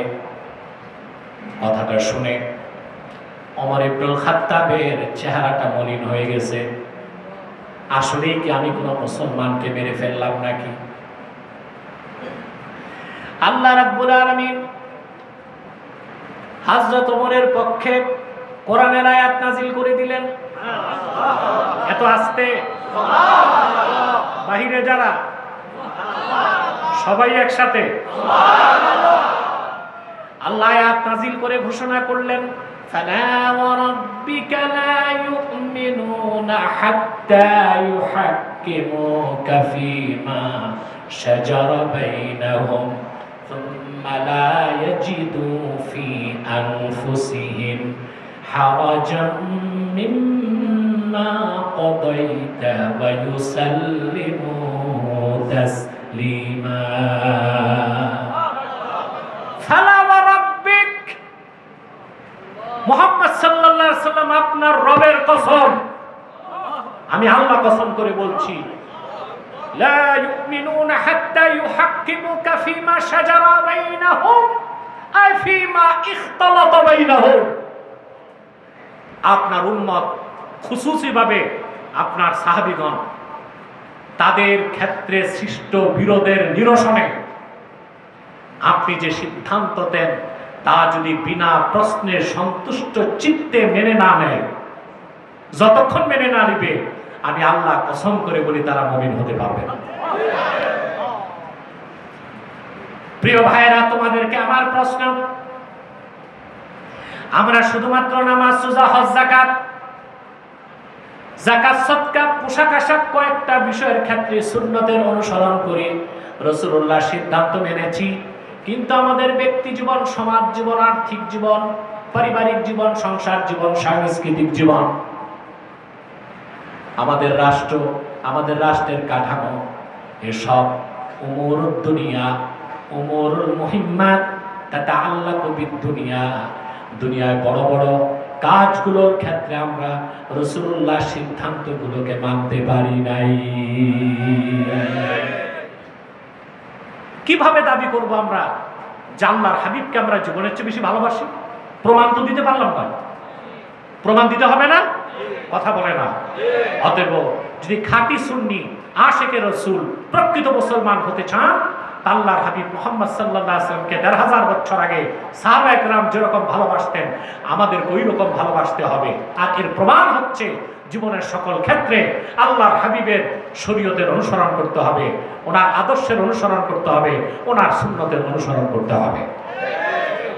এবার আসেন, কিছু কঠিন কথা বলবো, সহ্য করতে পারবেন? কথা বলেন। রাসূলুল্লাহ সাল্লাল্লাহু আলাইহি ওয়াসাল্লামের রেখে যাওয়া আদর্শ, বাংলাদেশের যে বলছিলাম কিছু ইসলামপন্থী আর কিছু মৌলবী এখন পশ্চিমাদের ট্রেনে উঠছে,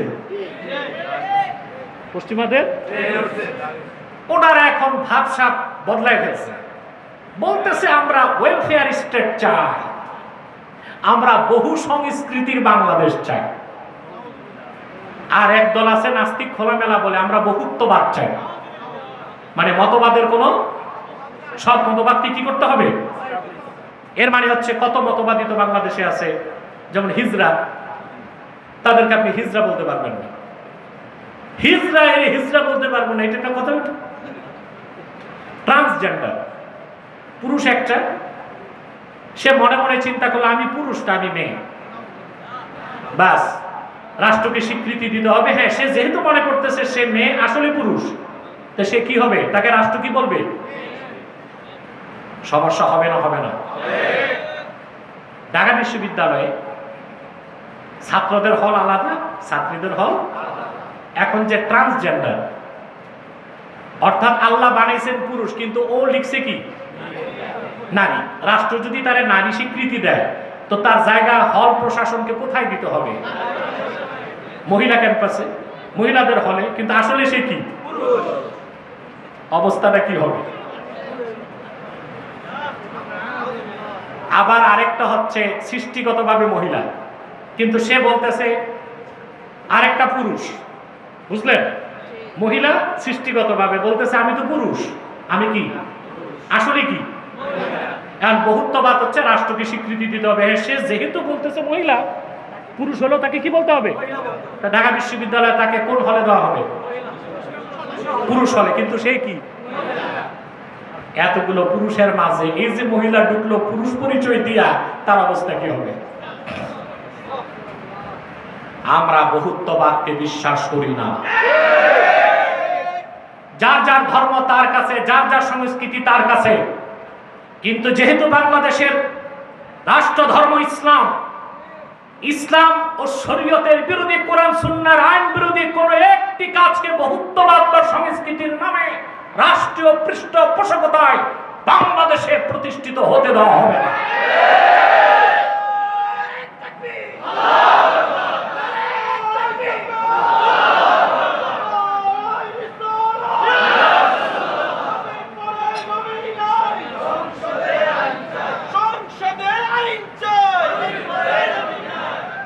সম্মানিত সুধী, কথা শুনতেছেন? তাহলে আমরা কি বহুত্ববাদ, বহু সংস্কৃতি এগুলো মানতে পারি? তো এই যে বললাম, আমার দেশে অনেক লেবাসধারী মৌলবী সাহেব এখন পশ্চিমাদের রেলে উঠছে। এদের ডেস্টিনেশন কি? কথা বলে না, জাহান্নাম। কথা বলে না, জাহান্নাম, কোনো সন্দেহ নাই। অতএব জীবনের সকল ক্ষেত্রে রাসূলুল্লাহর আদর্শের অনুসরণ করতে হবে, ওনার পূর্ণাঙ্গ দ্বীনের অনুসরণ করতে হবে, ওনার সুন্নাহের অনুসরণ করতে হবে। এই ক্ষেত্রে আমি আপনাদেরকে দুটো হাদিস শোনাচ্ছি। আহমদ বিন হাম্বল রাহমাতুল্লাহ মুসনাদের মধ্যে হাদিসটি এনেছেন, হাদিস নাম্বার 15864। বিশাল হাদিসের কিতাব, পিছনে আমার লাইব্রেরিতে আছে, বুঝলেন? মুসনাদ আহমদ বিন হাম্বল রাহমাতুল্লাহ সংকলন, হাদিস নাম্বার 15864। এখানে আব্দুল্লাহ ইবনে সাবিত বলেন, জাআ উমর ইবনুল খাত্তাব ইলা নবী সাল্লাল্লাহু আলাইহি ওয়াসাল্লাম فقال يا رسول الله صلى الله عليه وسلم إني مررت بأخ لي من بني قريظة فكتب لي جوامع من التوراة ألا أعرضها عليك يا رسول الله صلى الله عليه وسلم। সাধারণ সাহাবী না, হযরত ওমর একদিন কিছু পৃষ্ঠা পাতা নিয়ে রাসূলুল্লাহর খেদমতে উপস্থিত হয়ে বললেন, ইয়া রাসূলুল্লাহ সাল্লাল্লাহু আলাইহি ওয়াসাল্লাম, আমার এক প্রতিবেশী ভাই বনু কুরাইজার, সে তাওরাত কিতাব থেকে মূল বক্তব্য কিছু লিখে আমাকে দিছে, আমি কিতাবটাকে দেখাবো। কথা শুনতেছেন? তাওরাত কিতাব নাজিল হয়েছিল কার উপর? মুসা নবীর উপর, ঠিক না?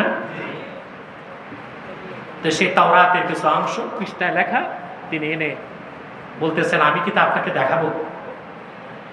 আব্দুল্লাহ ইবনে সাবিত বলেন, فتغير وجه رسول الله صلى الله عليه وسلم قال عبد الله فقلت له ألا ترى ما بوجه رسول الله صلى الله عليه وسلم। আব্দুল্লাহ ইবনে সাবিত বলেন, এই কথা শোনার সঙ্গে সঙ্গে আল্লাহর হাবিব সাল্লাল্লাহু আলাইহি সাল্লামের নূরের চেহারা মুবারকের রং বদল হয়ে গেল। তার মানে রাসূলুল্লাহ এত বেশি রাগ হলেন, চেহারায় রাগটা ফুটে উঠল। মনে রাখবেন, রাসূলুল্লাহ যখন রাগ করতেন তখন ওর চেহারা থেকে নূর বের হতো, যখন খুশি হতেন তখনও নূর বের হতো। সুবহানাল্লাহ বলবেন। আব্দুল্লাহ ইবনে সাবিত বলেন, আমি হযরত ওমরকে বললাম, ভাই আপনি কি আল্লাহ রাসূলের চেহারা মুবারকটা দেখতেছেন না? আপনার কথায় রাসূলুল্লাহ সাল্লাল্লাহু আলাইহি সাল্লাম কতটুকু নারাজ হয়েছেন? কথা বলে না। হযরত ওমরের হাতে ছিল কি? তাওরাতের কিছু অংশ। রাসূলুল্লাহ সাল্লাল্লাহু আলাইহি ওয়াসাল্লামকে দেখানোর সুযোগ পান নাই, শুধু অনুমতি চাইছেন। এটি রাসূলুল্লাহ সাল্লাল্লাহু আলাইহি ওয়াসাল্লাম এতটুকু রাগান্বিত হলেন। হযরত ওমর বুঝতে পারলেন কথাটি আল্লাহর হাবিব পছন্দ করেছেন। সাথে সাথে হযরত ওমর হাঁটু গেড়ে বসে গেলেন, অন্য riwayate পাওয়া যায়, আর বলতে লাগলেন, রাদিতু বিল্লাহি রাব্বান ওয়া বিল ইসলামি দীনান ওয়া বি মুহাম্মাদিন সাল্লাল্লাহু আলাইহি ওয়াসাল্লাম রাসূলা। সঙ্গে সঙ্গে আল্লাহর হাবিবের চেহারা মোবারক থেকে রাগের যে চিহ্ন ছিল সেটা চলে গেল। রাসূলুল্লাহ সাল্লাল্লাহু আলাইহি ওয়াসাল্লাম যে রাগ করেছিলেন, ওনার চেহারা মোবারকে যেটা ফুটে উঠেছিল সেটা চলে গেল। আল্লাহর হাবিব খুশি হয়ে গেলেন। তারপর হযরত ওমরকে আল্লাহ রাসূল সাল্লাল্লাহু আলাইহি ওয়াসাল্লাম বললেন, ওয়াল্লাযী নাফসি বিয়াদিহি লাউ আসবাহা ফীকুম মূসা। কান পেতে শোনো মুসলমান, রাসূলুল্লাহ সাল্লাল্লাহু আলাইহি ওয়াসাল্লাম হযরত ওমরকে বলেছেন, আল্লাহর কসম, যার হাতে আমি মুহাম্মদ সাল্লাল্লাহু আলাইহি ওয়াসাল্লামের জীবন, লাউ আসবাহা ফীকুম মূসা, বনি ইসরাইলের উলুল আযম পয়গম্বর নবী মুসা যদি এখন তোমাদের মধ্যে জীবিত থাকতো, সুম্মা তাবা'তুমুহু ওয়া তারাকতুমুনি লাযালালতুম। সুবহানাল্লাহ। সুম্মা তাবা'তুমুহু ওয়া তারাকতুমুনি লাযালালতুম। আর তোমরা যদি আমার অনুসরণ না করে মুসার অনুসরণ করতা, তোমরা সব পথভ্রষ্ট হয়ে যেতা। কথা বুঝতেছেন? অন্য রাওয়ায়াতে এসেছে, রাসূল করিম সাল্লাল্লাহু আলাইহি ওয়াসাল্লাম হযরত ওমরকে লক্ষ্য করে বললেন, فإنه لو كان موسى حيا بين أظهركم ما حل له إلا أن يتبعني আমার স্বয়ং মুসা যদি জীবিত থাকতো আমি মুহাম্মদ সাল্লাল্লাহু আলাইহি ওয়াসাল্লামের অনুসরণ করা ছাড়া তারও মুক্তির কোনো পথ থাকতো না। এই হাদিসটিও ইমাম আহমদ ইবনে হাম্বল তার মুসনাদে রওয়ায়াত করেছেন, হাদিস নাম্বার 14631। এখন মুসলমান খুব খেয়াল করে শোনেন, যদি আল্লাহর হাবিব মুহাম্মদ সাল্লাল্লাহু আলাইহি ওয়াসাল্লামের অনুসরণ বাদ দিয়া মুসা নবী, ঈসা নবী, পূর্বের নবীদের অনুসরণ করারও সুযোগ না থাকে, তাহলে আপনারা যারা সুন্নতকে বাদ দিয়া, দ্বীন ইসলামকে বাদ দিয়া কাফের মুশরিক বেঈমান ইহুদি খ্রিস্টানদের আদর্শ আর সভ্যতা মানতেছে, আপনারা কেমন করে মুসলমান থাকবেন? আগে তো মুসলমান হতে হবে, তারপর সুন্নি হতে হবে, আশিকে রাসূল হওয়া যাবে। মুসলমানই যদি না হন তাহলে আশিক হবার সুযোগ নাই, সুন্নি হবার সুযোগ নাই। আমার কথাগুলো বুঝলেন তো? আল্লাহ যেন আমাদেরকে এই কথাগুলোর উপর আমল করার তৌফিক দান করেন। আল্লাহুম্মা আমিন। সময় কত দেখো? তাহলে আমি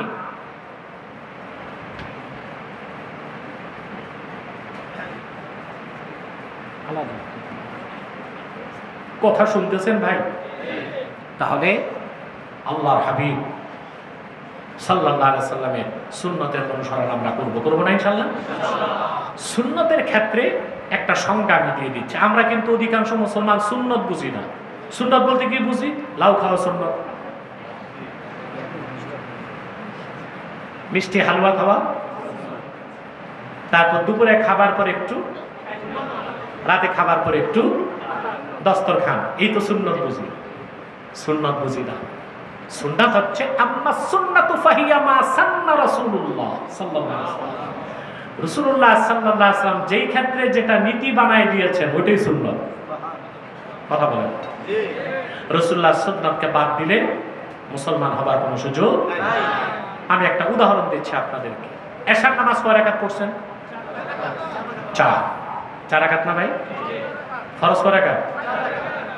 এই যে এশার নামাজ 4 রাকাত ফরজ, এটা কোরআন শরীফের কোথাও আছে? এশার নামাজের কথা আছে, 4 রাকাতের কথা আছে কোথাও? তো এটা কি দিয়ে প্রমাণিত হলো? সুন্নাহ। কি দিয়ে? আল্লাহর হাবিব সাল্লাল্লাহু আলাইহি ওয়াসাল্লাম নীতি নির্ধারণ করে দিয়েছেন এশার ফরজ কয় রাকাত? মুসাফির হলে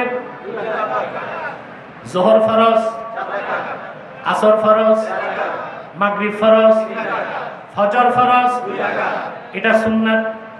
আপনি বলবেন ফরজ না বাড়াবা, ফরজ নামাজ আবার সুন্নত হয় কেমনে? এশা যে 4 রাকাত ফরজ, নীতি হিসেবে সুন্নাত, হুকুম হিসেবে ফরজ।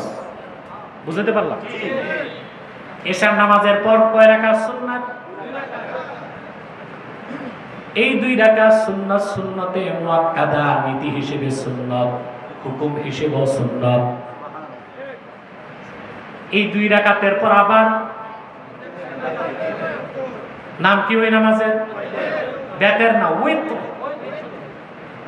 এটা আলেমরাও ভুল উচ্চারণ করে, মুসল্লিরা ভুল শিখে। বেতের, বেতের, বেতের কি? উইত্র। বুঝলেন? এক ছাত্র এসে আমাকে বলতে চান, বলি কিসে বড়? বলে শরহে বেকায়া। আমি বলছি এই নামে কোনো কিতাব নাই, শারহুল বেকায়া, মানে এটারে বলে শরহে বেকায়া। আরবিরা যদি শুনে বলবে এই কিতাব তো দুনিয়াতে নাই, এই বেকা কিতাব থেকে আসলো বাংলাদেশে। এটা হচ্ছে শারহুল বেকায়া, আমরা বলি বেকায়া। নামাজের নাম উইত্র, আমরা বলি বেতের। এশার 2 রাকাত সুন্নতের পরে উইতরের কয় রাকাত? এই যে ওয়াতের 3 রাকাত, এটা নীতি হিসেবে সুন্নাত, হুকুম হিসেবে ওয়াজিব। সুবহানাল্লাহ। তা আমি কি বুঝাইতে পারতেছি? সুন্নাতটা বুঝতেছেন? আল্লাহর হাবিব মুহাম্মদ সাল্লাল্লাহু আলাইহি ওয়াসাল্লাম 1500 বছর আগে যে ক্ষেত্রে যেটা নীতি হিসেবে নির্ধারণ করে দিয়েছেন, সেই ক্ষেত্রে সেটাকে নীতি হিসেবে গ্রহণ করাই সুন্নতের অনুসরণ করে। সুবহানাল্লাহ। অতএব শুধু ফাজাইল হিসেবে সুন্নতের আমল করলে হবে না।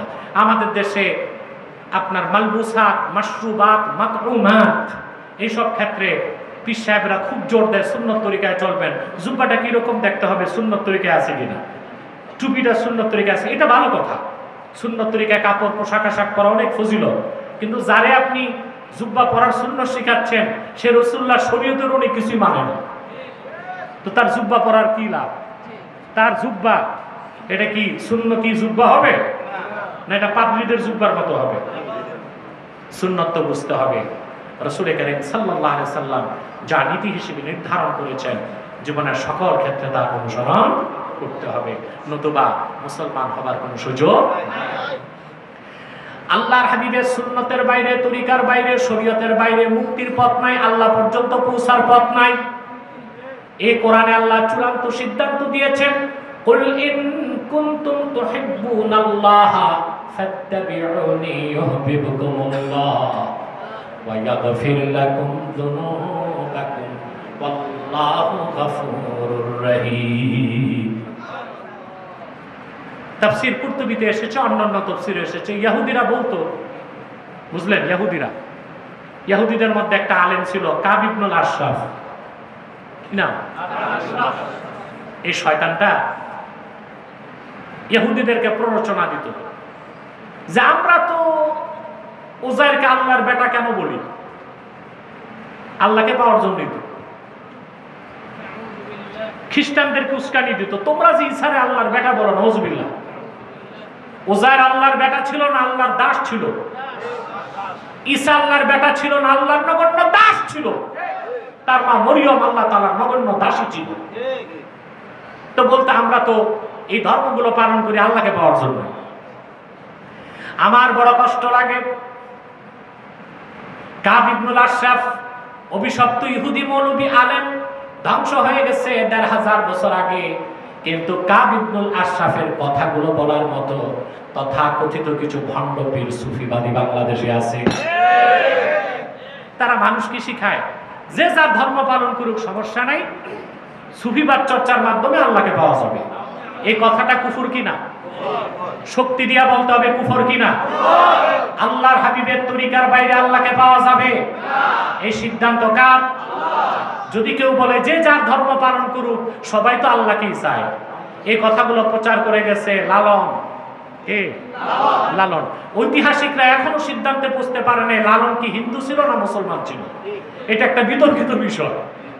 মানে সে ছিল একটা সন্ন্যাসী, একটা ধর্ম, সে লালন একটা ধর্ম বের করে গেছে, মানে যত আকাম কুকাম ওর ধর্মে, লালনের ধর্মে, এগুলো বৈধ কাজ, বুঝলেন, নাউজুবিল্লাহ বলে। তো সে ওগুলো প্রচার করে গেছে যে যে ধর্ম পালন করুক সে তো আল্লাহকেই চায় না। আল্লাহকে পাইতে হলে তরিকা ধারণ করতে হবে। কি লাগবে? ইহুদিদের কথার জবাবে, খ্রিস্টানদের কথার জবাবে, আর মক্কা মুকাররমার মুশরিক যারা ছিল, মুশরিক আবু জাহেল, উতবা, শাইবা, মুগীরা, আবুল বুখতারি, সব ছিল মুশরিক। কি ছিল? ওরা কিন্তু আল্লাহকে বিশ্বাস করত, কিন্তু দেবদেবীরে কি করতো? খোদা মানত। খোদা মানত, দেবদেবীরে কি মানত? খোদা মানত। তো আল্লাহর হাবিব সাল্লাল্লাহু আলাইহি ওয়াসাল্লামকে আল্লাহ বলেছেন, আপনি তাদেরকে জিজ্ঞেস করুন, ওয়ালা ইন সাআলতাহুম মান খালাকাস সামাওয়াতি ওয়াল আরদ লা ইয়াকুলুনাল্লাহ। আপনি যদি তাদের জিজ্ঞেস করেন আকাশ জমিন কে তৈরি করেছে, মুশরিকরা এক কথায় বলবে আল্লাহ সৃষ্টি করেছেন। আল্লাহ তাআলা আবার বলেন, তাহলে প্রশ্ন করেন আপনি মুশরিকদেরকে, তাহলে আল্লাহকে বাদ দিয়া এই হাতে বানানো লাত, মানাত, উজ্জা, ৩৬০টা খোদা নামের বেহুদার ইবাদত কেন করো? ওরা জবাব দিয়েছে, এগুলোরে আসল খোদা মানি না, মানি তো আল্লাহকে। ওয়ামা না'বুদুহুম ইল্লা লিয়ুকাররিবুনা ইলাল্লাহি যুলফা। এগুলোর ইবাদত করি যেন এদের ইবাদতের মাধ্যমে এরা আমাদেরকে আল্লাহ পর্যন্ত পৌঁছায় দেয়, যেন আমরা আল্লাহর নৈকট্য পেতে পারি। এই সব ছিল কি তরিকা? ভুল তরিকা। কি ছিল? ইহুদিদের তরিকা ভুল, খ্রিস্টানদের তরিকা ভুল, মুশরিকদের তরিকা ভুল। আল্লাহ পর্যন্ত পৌঁছার জন্য আল্লাহ একটা তরিকা বলে দিয়েছেন। আল্লাহ বলেন, কুল ইন কুনতুম তুহিব্বুনাল্লাহ। প্রিয় হাবিব মুহাম্মদ সাল্লাল্লাহু আলাইহি ওয়াসাল্লাম অবিশ্বাসীদেরকে, কাফেরদেরকে, মুশরিকদেরকে বলে দেন, যদি তোমরা আল্লাহকে ভালোবেসে থাকো, ফাত্তাবিউনি, তাহলে আমি মুহাম্মদ সাল্লাল্লাহু আলাইহি সাল্লামের অনুসরণ করো।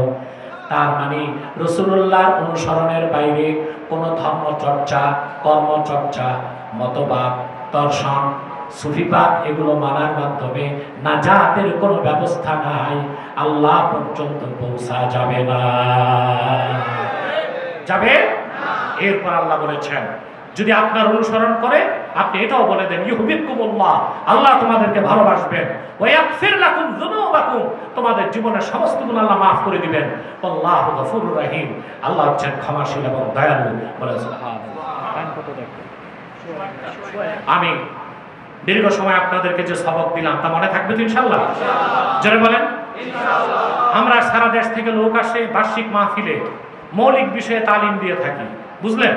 কিন্তু অন্য পিসাবদের দরবারে দেখবেন 2 ঘন্টা শুধু জিকিরের তালিম চলে, কিন্তু মুরিদদের আকীদা ঠিক আছে কিনা, ঈমান ঠিক আছে কিনা এগুলো দেখা হয় না। এটাই হচ্ছে অন্যান্য পিসাবদের আস্তানা থেকে আব্বাসী মঞ্জুর জনপুর দরবার শরীফের আলাদা বৈশিষ্ট্য। আল্লাহ কবুল করুক, বলুন আল্লাহুম্মা আমিন। অনেক দেশ বরেণ্য আলেম আছেন, তারা ধারাবাহিকভাবে বসবেন, শেষ সাথে আমরা মুনাজাতের মাধ্যমে বিদায় নিব। আপনারা উঠাউঠি করবেন না, কষ্ট লাগলে একটু দাঁড়াবেন, আবার বসে যাবেন। অনেক ভালো ভালো আলোচক আলহামদুলিল্লাহ এখানে উপস্থিত আছে। আমি এবার মাদ্রাসার কালেকশন প্রতি বছর হয় না, আমি এবার নিষেধ করে দিয়েছি, দরকার নাই, কারণ এতে আপনারা ওয়াজ শুনতে একটু কষ্ট হয়ে যাবে। আল্লাহ তাআলা ব্যবস্থা করবেন, মাদ্রাসা কখনো ঠেকবে না, ইনশাআল্লাহ এটা চলবে ইনশাআল্লাহ। আল্লাহ কবুল করুক, মঞ্জুর করুক। যারা ব্যক্তিগতভাবে দিতে চান দরবার শরীফে এসে নাম লিখাতে পারবেন, দেবার সুযোগ আছে। ওয়াখির দাওয়ানা আলহামদুলিল্লাহ রাব্বিল আলামিন। আপাতত বিদায় নিলাম। আসসালামু আলাইকুম ওয়া রাহমাতুল্লাহি তাআলা ওয়া বারাকাতুহু।